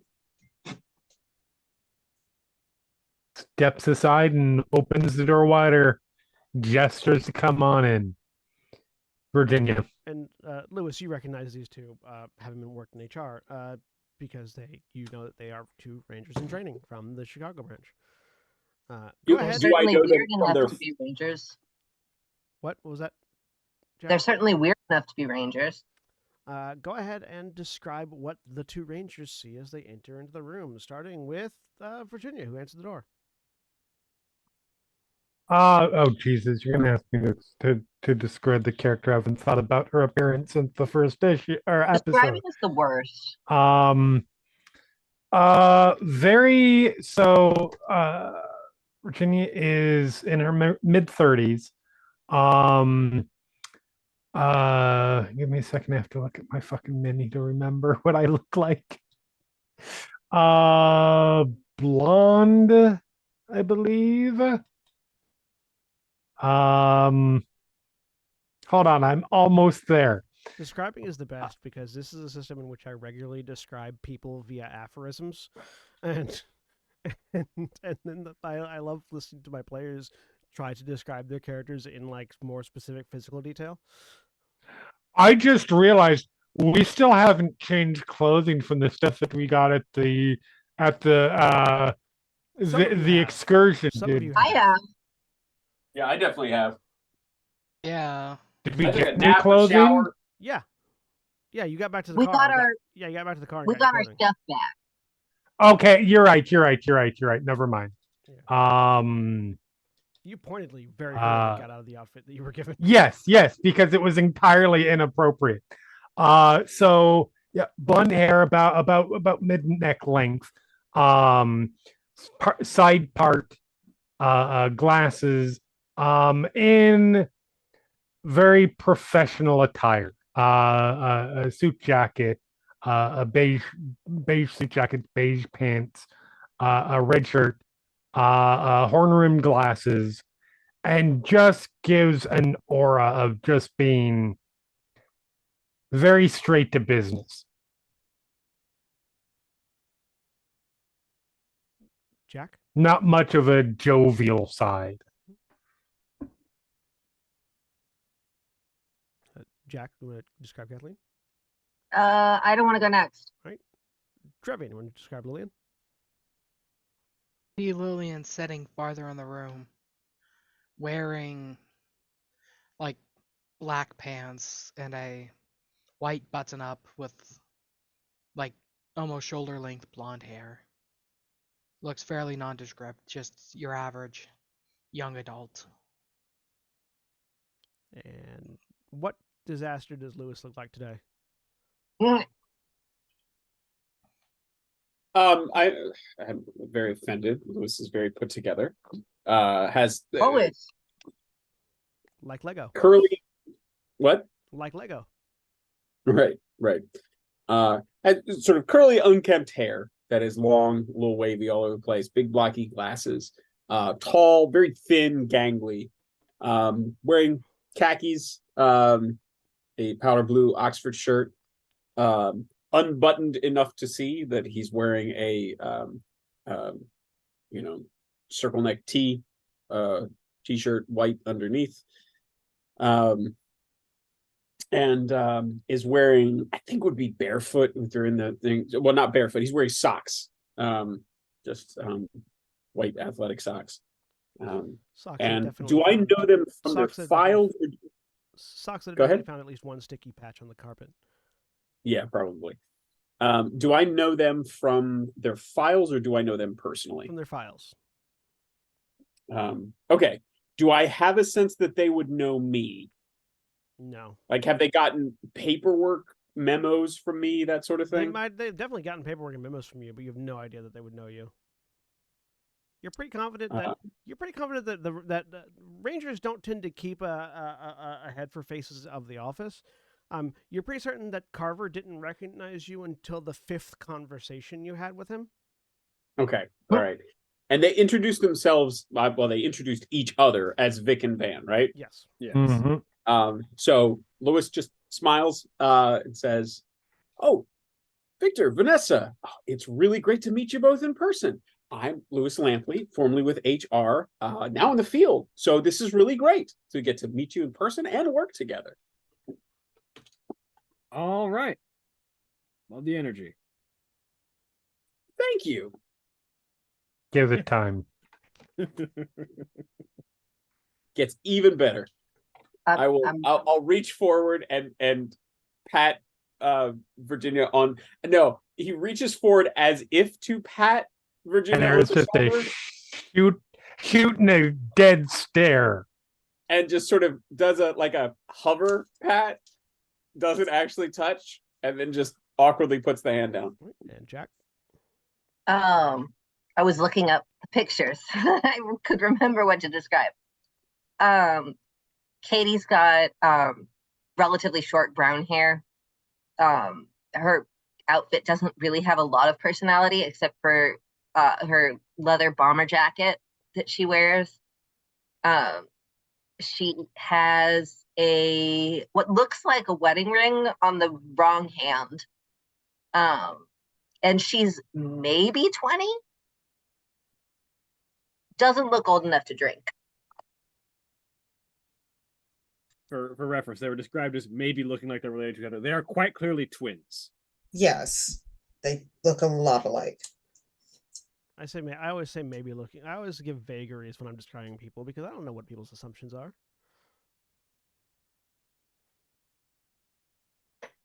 All right. Carver said that you guys would give us more details when we got here. So what's the rundown? All right. Shut the door. Yeah. Katie starts rifling through her bag and pulling out all kinds of papers.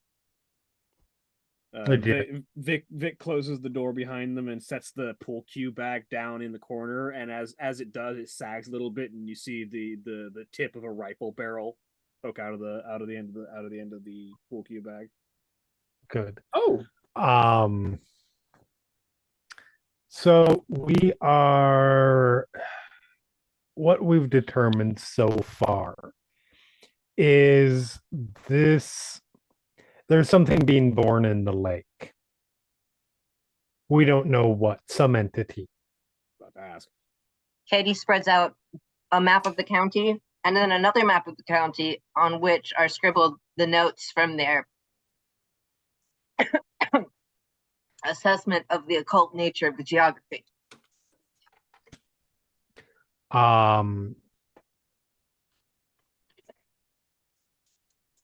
In addition to that, there are a number of elements in play here. When we arrived in town, our contact had been slaughtered by a ghoul. But you can give me We've- occult rolls to identify what a ghoul is.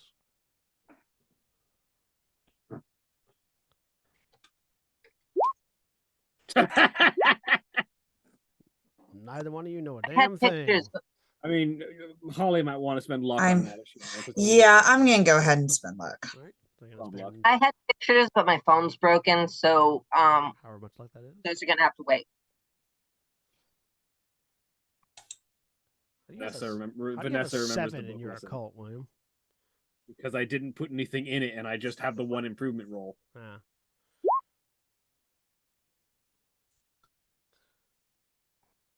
He has more That is appraise broken. than occult. He has appraise for identifying magic things. I also only had so many skill points to spread out. So yeah, with a success, go ahead and mark that skill use successful, Holly. Yeah, with a success on your occult roll, you know that ghouls are How do I mark that successful? just There's like a click the button dot. right next to it. Click Yeah. the dot. Where's the dot? Like to the left of the name, there's like a black dot. Click on the dot in the skill list. Oh, I'm looking in the wrong place. I'm sorry. You're On looking your at the actual chat, character sheet, yeah. not the character. Yeah. sheet. Got it. Okay. So yeah, whenever you make a successful roll, you always mark it Okay. here so you can make improvement rolls later. So yeah, you know the ghouls are undead, categorized as undead. They're typically reanimated of some kind or constructs of some sort of corpse that tend to be cannibalistic in nature. They tend to eat, devour, destroy whatever. They are shock troopers. They can be difficult to take down depending on whether or not they get the surprise they jump on you. Not definitely things that are they are never the source of an AWE, but they are definitely things that can pop up during AWEs. Okay. Victor's just shot one. Vanessa was the one who actually figured out what they were afterwards. It's been dispatched. Offices have been informed. It was removed along with the remains of our contact. Yeah, the Smith that got brought out in the hearse. Yes. And there's one other complication that we have recently learned. There is the former head of security for the Boston branch is here. He went rogue some number of years ago. He has an artifact, an eye patch, and possibly others. We are still waiting for word. We've just sent that information and are waiting for word on whether there might be anything else missing. He's clearly involved in all of this somehow. We have been observed regularly since we got here, to be expected. That makes sense considering you said that something is being born here. Correct. Any signs of directionality in kind of occult occurrences, weather vanes all pointing in the same direction, trees all blowing in the same direction, stuff like that? Not that's been observed yet. Aside from the river, Well, yes, the river is all pointing towards the rivers are all pointing towards the lake. Flowing out from the lake, but yeah. Yeah, flowing out from the lake. Okay. and the swirl of the forest and the map, Yeah. the geography is all The pointing general towards this. geography. It does seem as though some sort of entity is trying to be birthed here. Again, assumedly in the lake because that is the nexus of it all. Guessing we need to stop that from happening. I was going to say, are we going to investigate Yes. the lake? That was our plan. We were heading towards Lake Haven when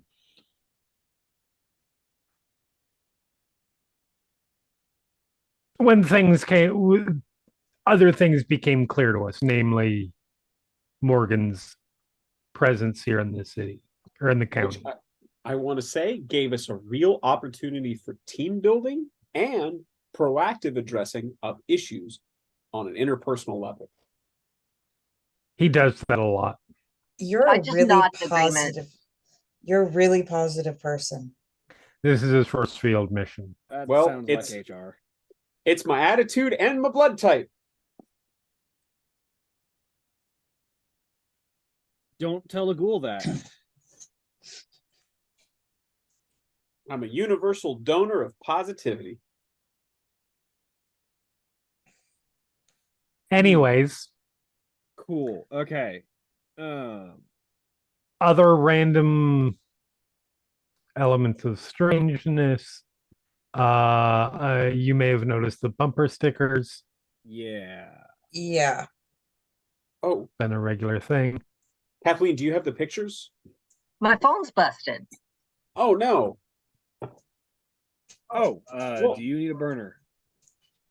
Yes, I would accept one. And he'll reach into the duffel bag and pull out a cell phone and toss it over. Does Kathleen use a cell phone service, or I guess it's a company phone, right?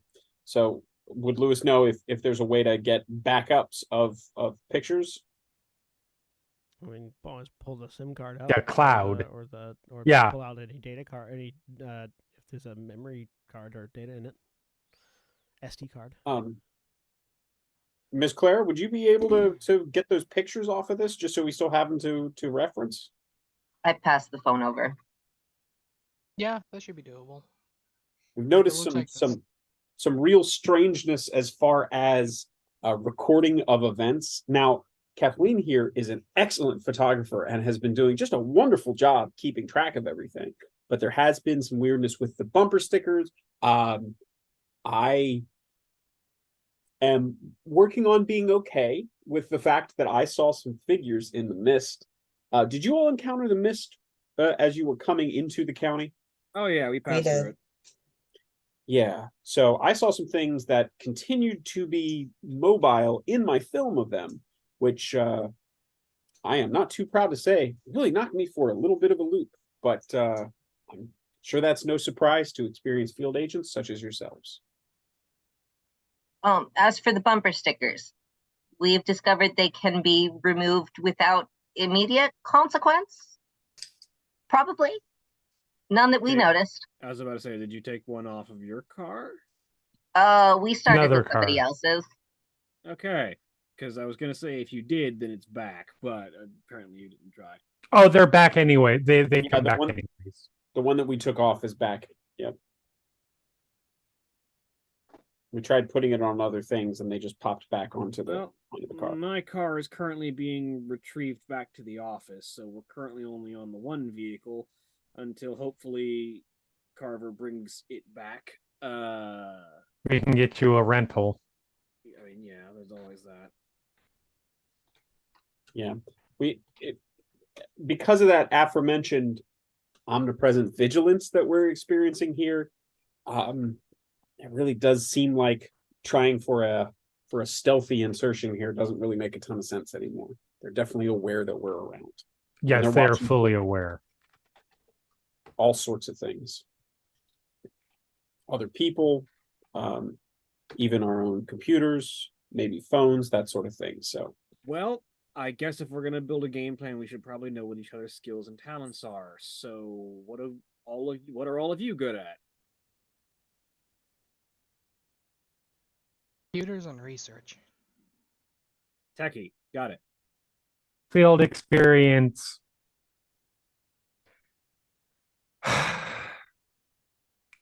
Killing people Shooter, okay. I'm and a some people research. person. Talker if we need someone who's very positive.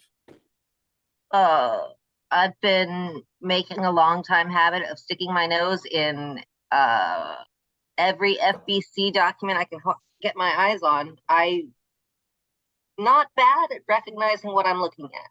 Investigative and occult knowledge. Excellent. You're very good at it, Kathleen. You should give yourself more credit.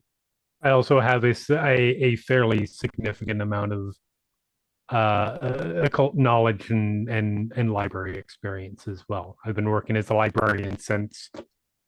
Well, for reference, former smuggler, former conman, been driving and trafficking in magic items for a while, before the FBC picked me up for my particular skills.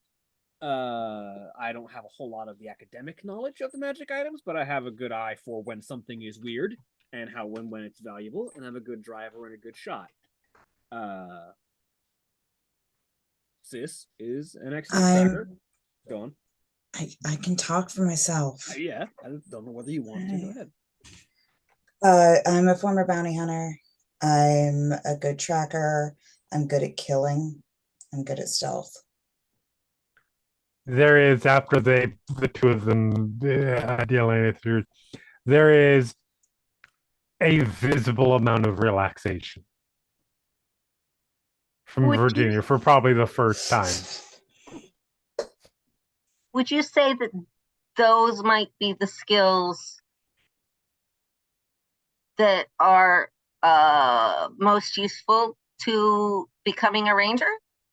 For being Maybe. a ranger, there's a number of different skills that you need because we're the guys that go in and deal with problems face up. For me, they pulled me in to be a ranger because of my ability to identify when things are fucky and how to move them and how to find them. My skills with a gun are more secondary. She was specifically picked up for the skills with a gun. And because she's my sister and we weren't going anywhere separately. Yeah, the two of you know that rangers tend to be a single fully trained ranger can oftentimes operate in an area where they would normally need to send a full field team. Yeah. So rangers tend to have to be jacks of all trades to a certain degree. You got to be a little good at everything if you want to do this kind of job. Agreed.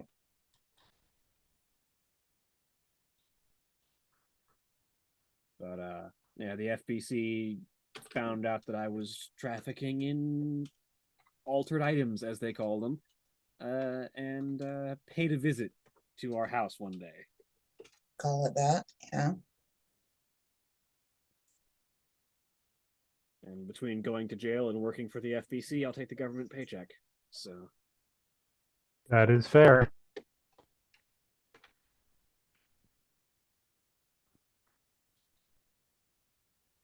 the lights in the I room guess we're turn headed off. out to the lake.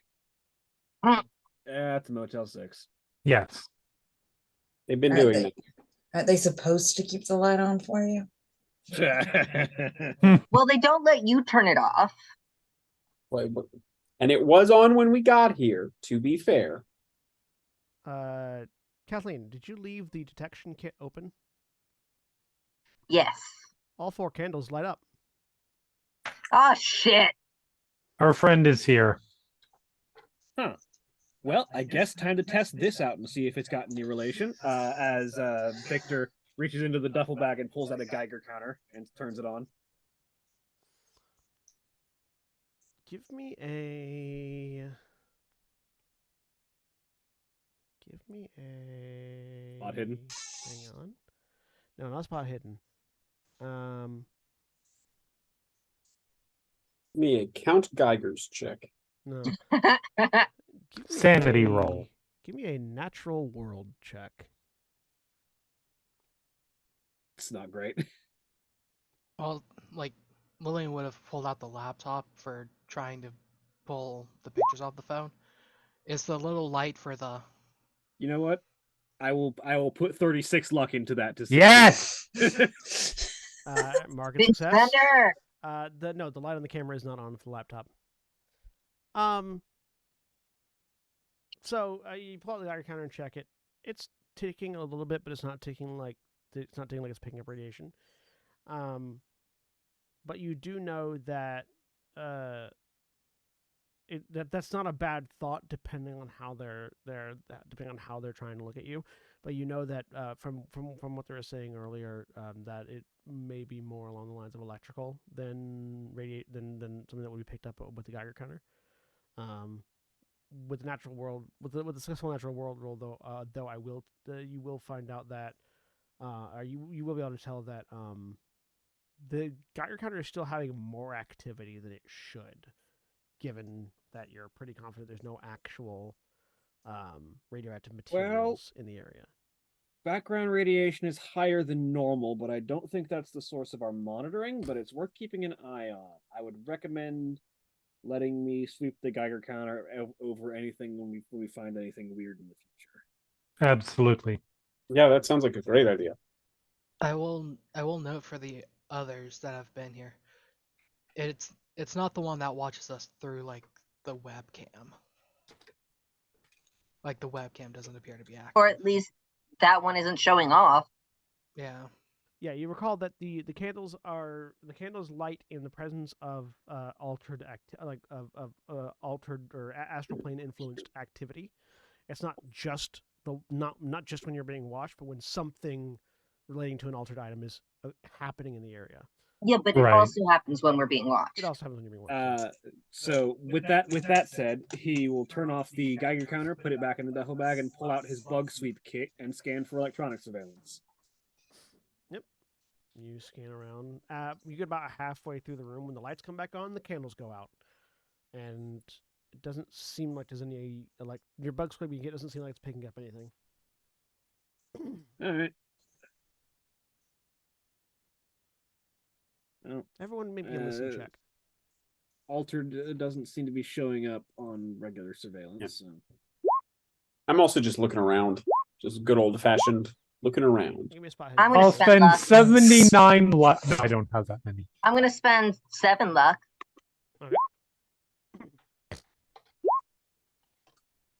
I'll spend 3. Go ahead.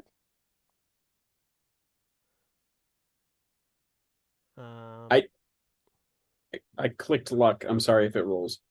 All right.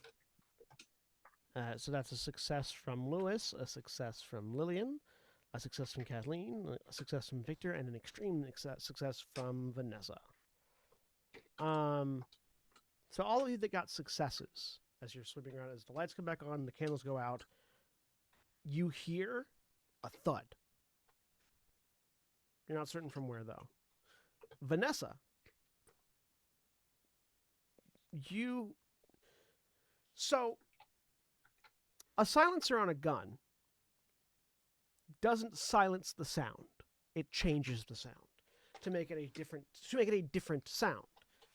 One that is not quiet, but isn't immediately identifiable as a gunshot from a distance. Sounds like more like someone hitting a tin can. Yeah, or depending on the silencer, it could sound like a couple of different things. But the objective is to disperse the explosive concussion of the ordnance being fired. You hear you before the thud hit. You heard the sound of something being shot with from a silenced weapon. You heard a very particular metallic ting that just whipped through the air. Wouldn't have been noticeable if you hadn't rolled as well as you did. Can I tell, was it from inside or outside of the room? Outside the room, not anywhere in the immediate vicinity. Something at the, sorry, to be clear, something at the Motel 6 got shot, but you don't know precisely where or in what direction. I'm going to thump the wall in the hopes that the light will come back on. Vanessa will say, something just got shot. The lights already came on. Grab my gun. Oh, they already did? Yeah. Outside the room. I don't know where.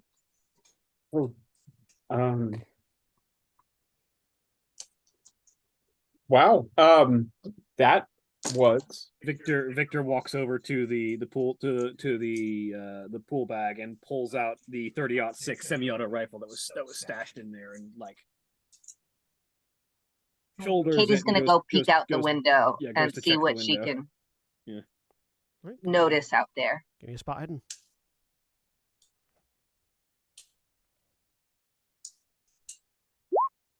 God damn it!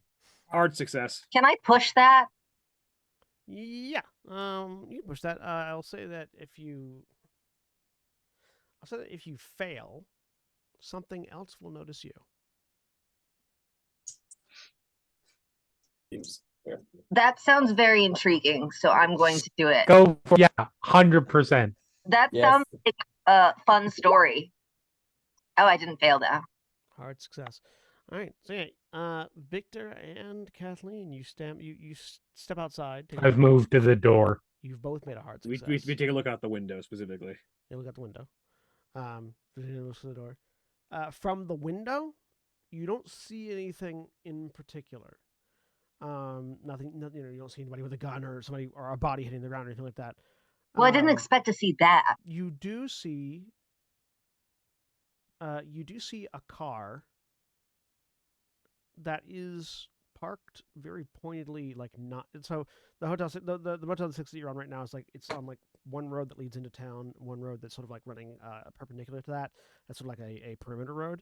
And the perimeter road isn't very heavily trafficked, at least not that you've noticed recently, or at least at the moment. But there is a all-black car, blacked out windows, parked immediately across the road, directly in line of sight from the window.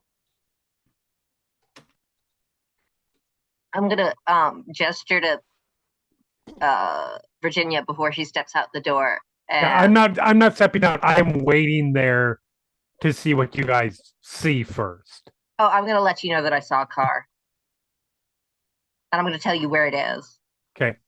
That's a full blackout. That's someone who doesn't want to be seen. No signs of the gun being in the car. I don't see a roll down window or any smoke cone trails, but that is Cover me. not the one who shot. Yep. Oh, He raises okay. the rifle just to aim through the window, just in case. I am opening the door and carefully making my way out. Okay.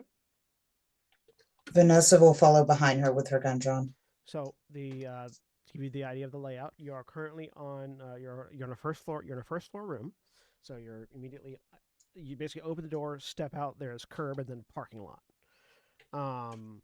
There is Yep. not a lot of cover aside from the cars in the parking lot. So the your car being the most the closed one.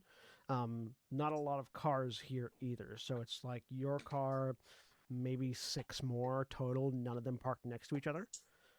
So it's not a very ideal place for crossing if you don't want to be in somebody's line of sight. But you step out. I assume you step to your car, so you have a little bit of cover. Correct. Okay. I'm going to stay at the window and keep an eye on What do you? everything. So Virginia's going out. Vanessa, you're going out too. She's behind, keeping a little bit of distance behind Virginia So with her gun drawn. what is your objective in this moment, Jeremy? Get a better look at potentially the car, who's in the car, where this person or thing that got shot was. I'm just trying to get a better, more information Okay. Do you have anything at the moment. Do you have anything on you that you would use to help you visualize, getting visual information on that car, like a binocular or something like that? I do not believe that I do have binoculars on me. Actually, can I from the window use a zoom lens on my camera? No. That's true. I could use Yep. use my phone, the Yep. camera on my phone. Because I've got like a big camera that would have like a real Yeah. zoom in lens. Yeah. So Kathleen, go ahead and give me a photography photography check with a bonus die for the zoom lens. Jeremy, you can give me either a photography check to use your phone or a use computers check. Use computers it is. Damn it. So yeah, you both go to zoom in. Mm-hmm. Are you want to try to push the roll or? Yes. What happens? What's the consequence? Yes, of course. Consequence for pushing for these two particular is the phone. You might damage your phone. For the camera, you might damage your lens. I have more than one lens. My big zoom is not my main lens. Yeah, but you would damage. No, I'm not going to push it then. The zoom lens specifically though, so you wouldn't That's have that far distance capabilities, basically. I'll hold push it. All right, go ahead and push the roll for the photography. I'm gonna damage the lens. Do I still get the bonus die? Yeah. Do I get another Yep, bonus? Yep, you'll still have the bonus die. Yep. Oh yeah. Nice. Success. So yeah, so you twist you get a little bit closer and you twist a little bit harder than you would normally twist to get the zoom in focusing properly, because the big issue that you were having previously was that it's just slightly too far away for you to really focus down. But you tweak it with a little bit, you eventually find that right bit of focus to get a good image of the car. It is a Lincoln Continental, all black, completely blacked out, like illegal levels of tint, blacked out windows. I am taking pictures. Yeah, take pictures. Jenny, your phone's just not good enough to get you a good shot of Yeah, it here. that's fine. I assume I I'm at the wrong angle to license plate. Yeah, no, you're not able to get a license plate from the single. Is there any indication of what was shot? Like on Give me a spot hidden. anywhere. Sorry, say that Give me a spot hidden. spot hidden. Oh boy. Vanessa, you can also give a spot hidden if you want to take a look where other. I I was mean, about to ask. Yep. yeah, sure. I will use that. I will spend that time now down to 8 luck. 8 look. Extreme success. Okay. Success. So mark those successes. Success for Virginia. You're looking around. You don't see any particular like indication of what was shot. You're getting a sense that it wasn't something on the street, though. It wasn't something outside. It was something within the building somewhere that was shot. Okay. Vanessa, you look around, you look up, and you realize that on the second story, over the second story balcony sort of goes around the front entrance. There's like there are the motel rooms are all on the side of this Motel 6, but around the front there's like additional office space on the top for like private offices and things like that. And so you sort of like lean out a little bit around the car, and you see that there is you don't see any of the what you would expect traditional skeletal fracture, skeletal spider fractures of glass. You just see a perfectly cut out hole at about head level in one of the windows of the offices above the front entrance to the Motel 6. Virginia. She Yeah. points up. And Virginia, you can't see what she's pointing at. It is so Yeah. like Okay. Yeah, extreme success. I get it. Yeah. She's gonna point to herself, point to the car, and then try to. I realize there's very little cover here, but as best get to the car as safely as possible. Yeah. I mean, you're right at the car, so you can just like slide around and into it. Well, no, Oh, the far car.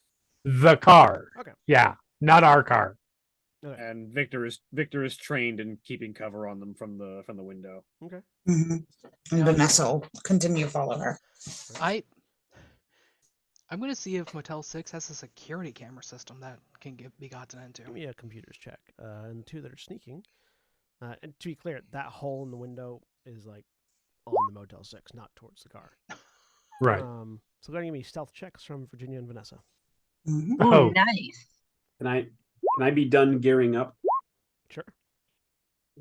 Hard success. Good. Both of them. Success. With extreme success, Lillian, no, the Motel 6 does not have any security cameras. Well, that's something. Tells us a Confirming that lot. they actually have none Solidly is, confirmed that there is no security at this Motel 6. You're pretty certain. Well, in that- fact, there's That's even- not terrible. I don't hate that. I don't have a problem with that. I'm not Yeah. mad at it. When the extreme success, Lillian, you're pretty confident that they don't even have security at this Motel 6. And someone just being able to shoot through a window and no They one may responds. not have locks on the doors. I mean, that's standard for a Motel 6. No, they typically have locks on the doors. No, they ostensibly have locks on the doors. But with the hard success on the stealth, with Vanessa and Virginia moving from car to car, Yep. moving from car to fence, moving from fence to slightly tall grass, absolutely no cover once you leave the parking lot between you and the car. It's fine. Continuing to move, keeping low, moving quickly. You get to the Yep. side of the road, still nothing reacting anywhere. A couple cars go by. You wait, you look left, you look right, like you're supposed to. Cross the street, get to the car. Yep. Both of you make a sanity check. Okay. Oh, I love it. Extreme success. Damn. Failure. So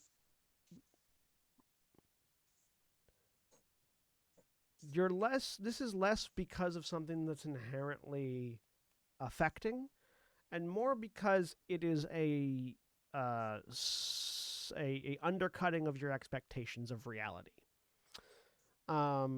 Virginia, you get to the car, and you go up to it, and you realize this isn't a car. Not in any meaningful way. This is the best way you could describe it is a supersized Matchbox car.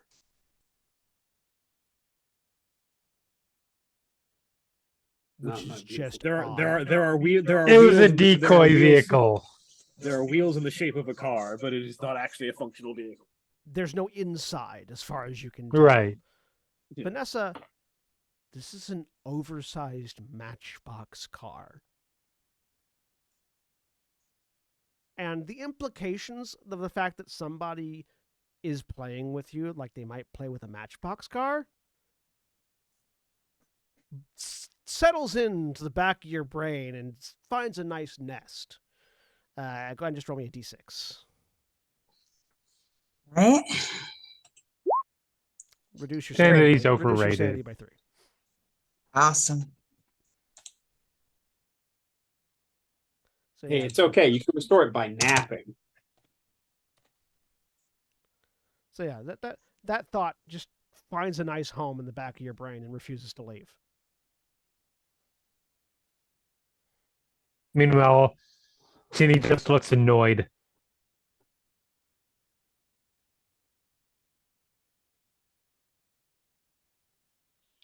Looking around, seeing if there's any indication of anything out of place other than obviously the Pym particled Matchbox car.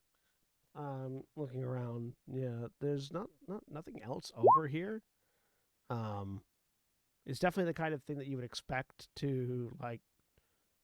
This is a really good stakeout point. Like, you know, the kind of place you might if you were staying at the place, like nothing.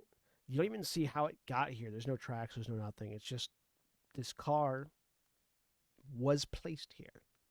Yeah, put it there and then grew it. Yeah.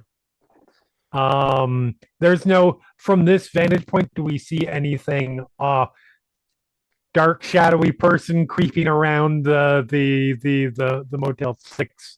Well, that depends. Lewis, what's that stealth check for? Lewis has come downstairs and is at the bottom of the steps and is just sort of peeking out. But I did want to roll it just in case anybody was looking back. Y'all to are see on the if it's first floor, so you're not. Yeah, we're on the those first stairs floor. have gone down. Okay. What's so going Lewis on has, is on the. Lewis has then come outside and is hiding behind, I guess, maybe our car. Okay. The gearing up that he did was getting his taser and his rollerblades on. So those of you that were He in is- the room, you watched Lewis grab his taser and rollerblades and silently, like a ghost, slide out the front door. he's Starlight expressing himself. Those of you at the other side don't see him. That was just for you. You can see now. You at this angle, you can see a little bit better that there's Garbage musical. that slight discoloration of the hole in the glass on the second floor, but nothing else.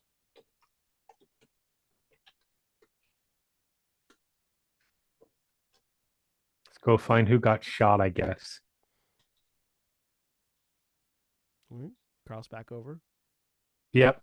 As you come back over, Lewis raises up cautiously, and just thumb up, thumb down, questioning look. Thumb to the side. What's he doing? He's being an idiot. This is what he does. No, I noticed. As the rollerblades. Yeah. Yeah.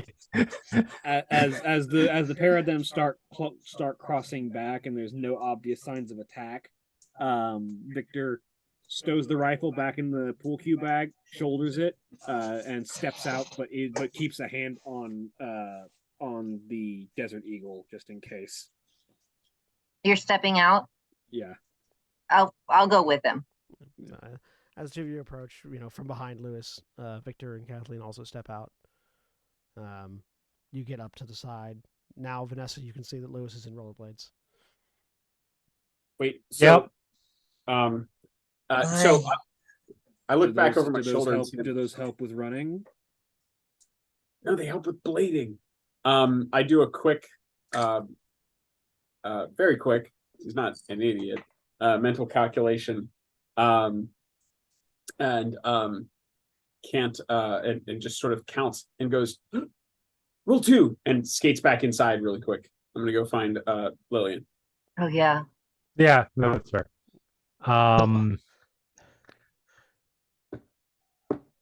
This is what I've had to work with. I'm so sorry. The rest of them are great. Like, Vic drives me crazy, but he's very competent. They're just not experienced, or they're Lewis. Okay. You Oh. had an indication, like you saw where that shot came or went to, I guess. Yeah, she'll point up to the window. All right. Well, let's go see who's dead. Go check it out. Lewis finds Lillian, I assume, at the computer still. Yeah. Finding no security system, Lillian went back to trying to retrieve the pictures off the phone. But now a zombie because we left her alone for 30 seconds. The other four of you go to the stairs, climb up, walk around. It is interesting that no one has reacted to it yet, but then again, Vanessa only barely heard the shot itself. Right. I mean, there's barely anybody here. Not a lot of people here either, yeah. Also, I mean, not just a Motel 6. It's a motel or a hotel. If you hear thumps, you don't go out and go, wonder what someone's doing in their room. Yeah.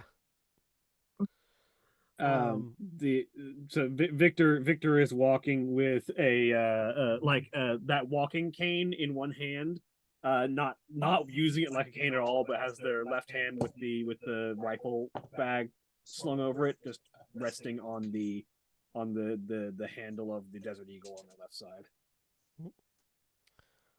Go upstairs, circle around to the offices. The windows up here are not tinted. It's just hard to, you just can't see what's in them from the ground floor, obviously.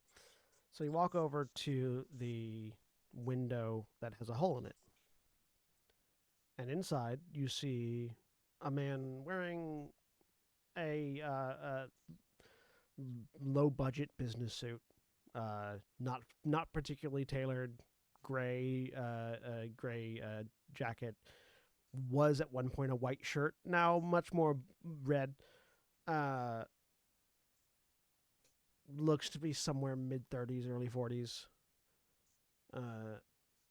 With the only way to describe it is like a giant drill bit lodged in their chest. I'm gonna take a picture. A drill bit that looks like it perfectly fits that hole in the window. I check that hole and A, see what the glass shatter pattern looks like, and B, where that trajectory might have come from.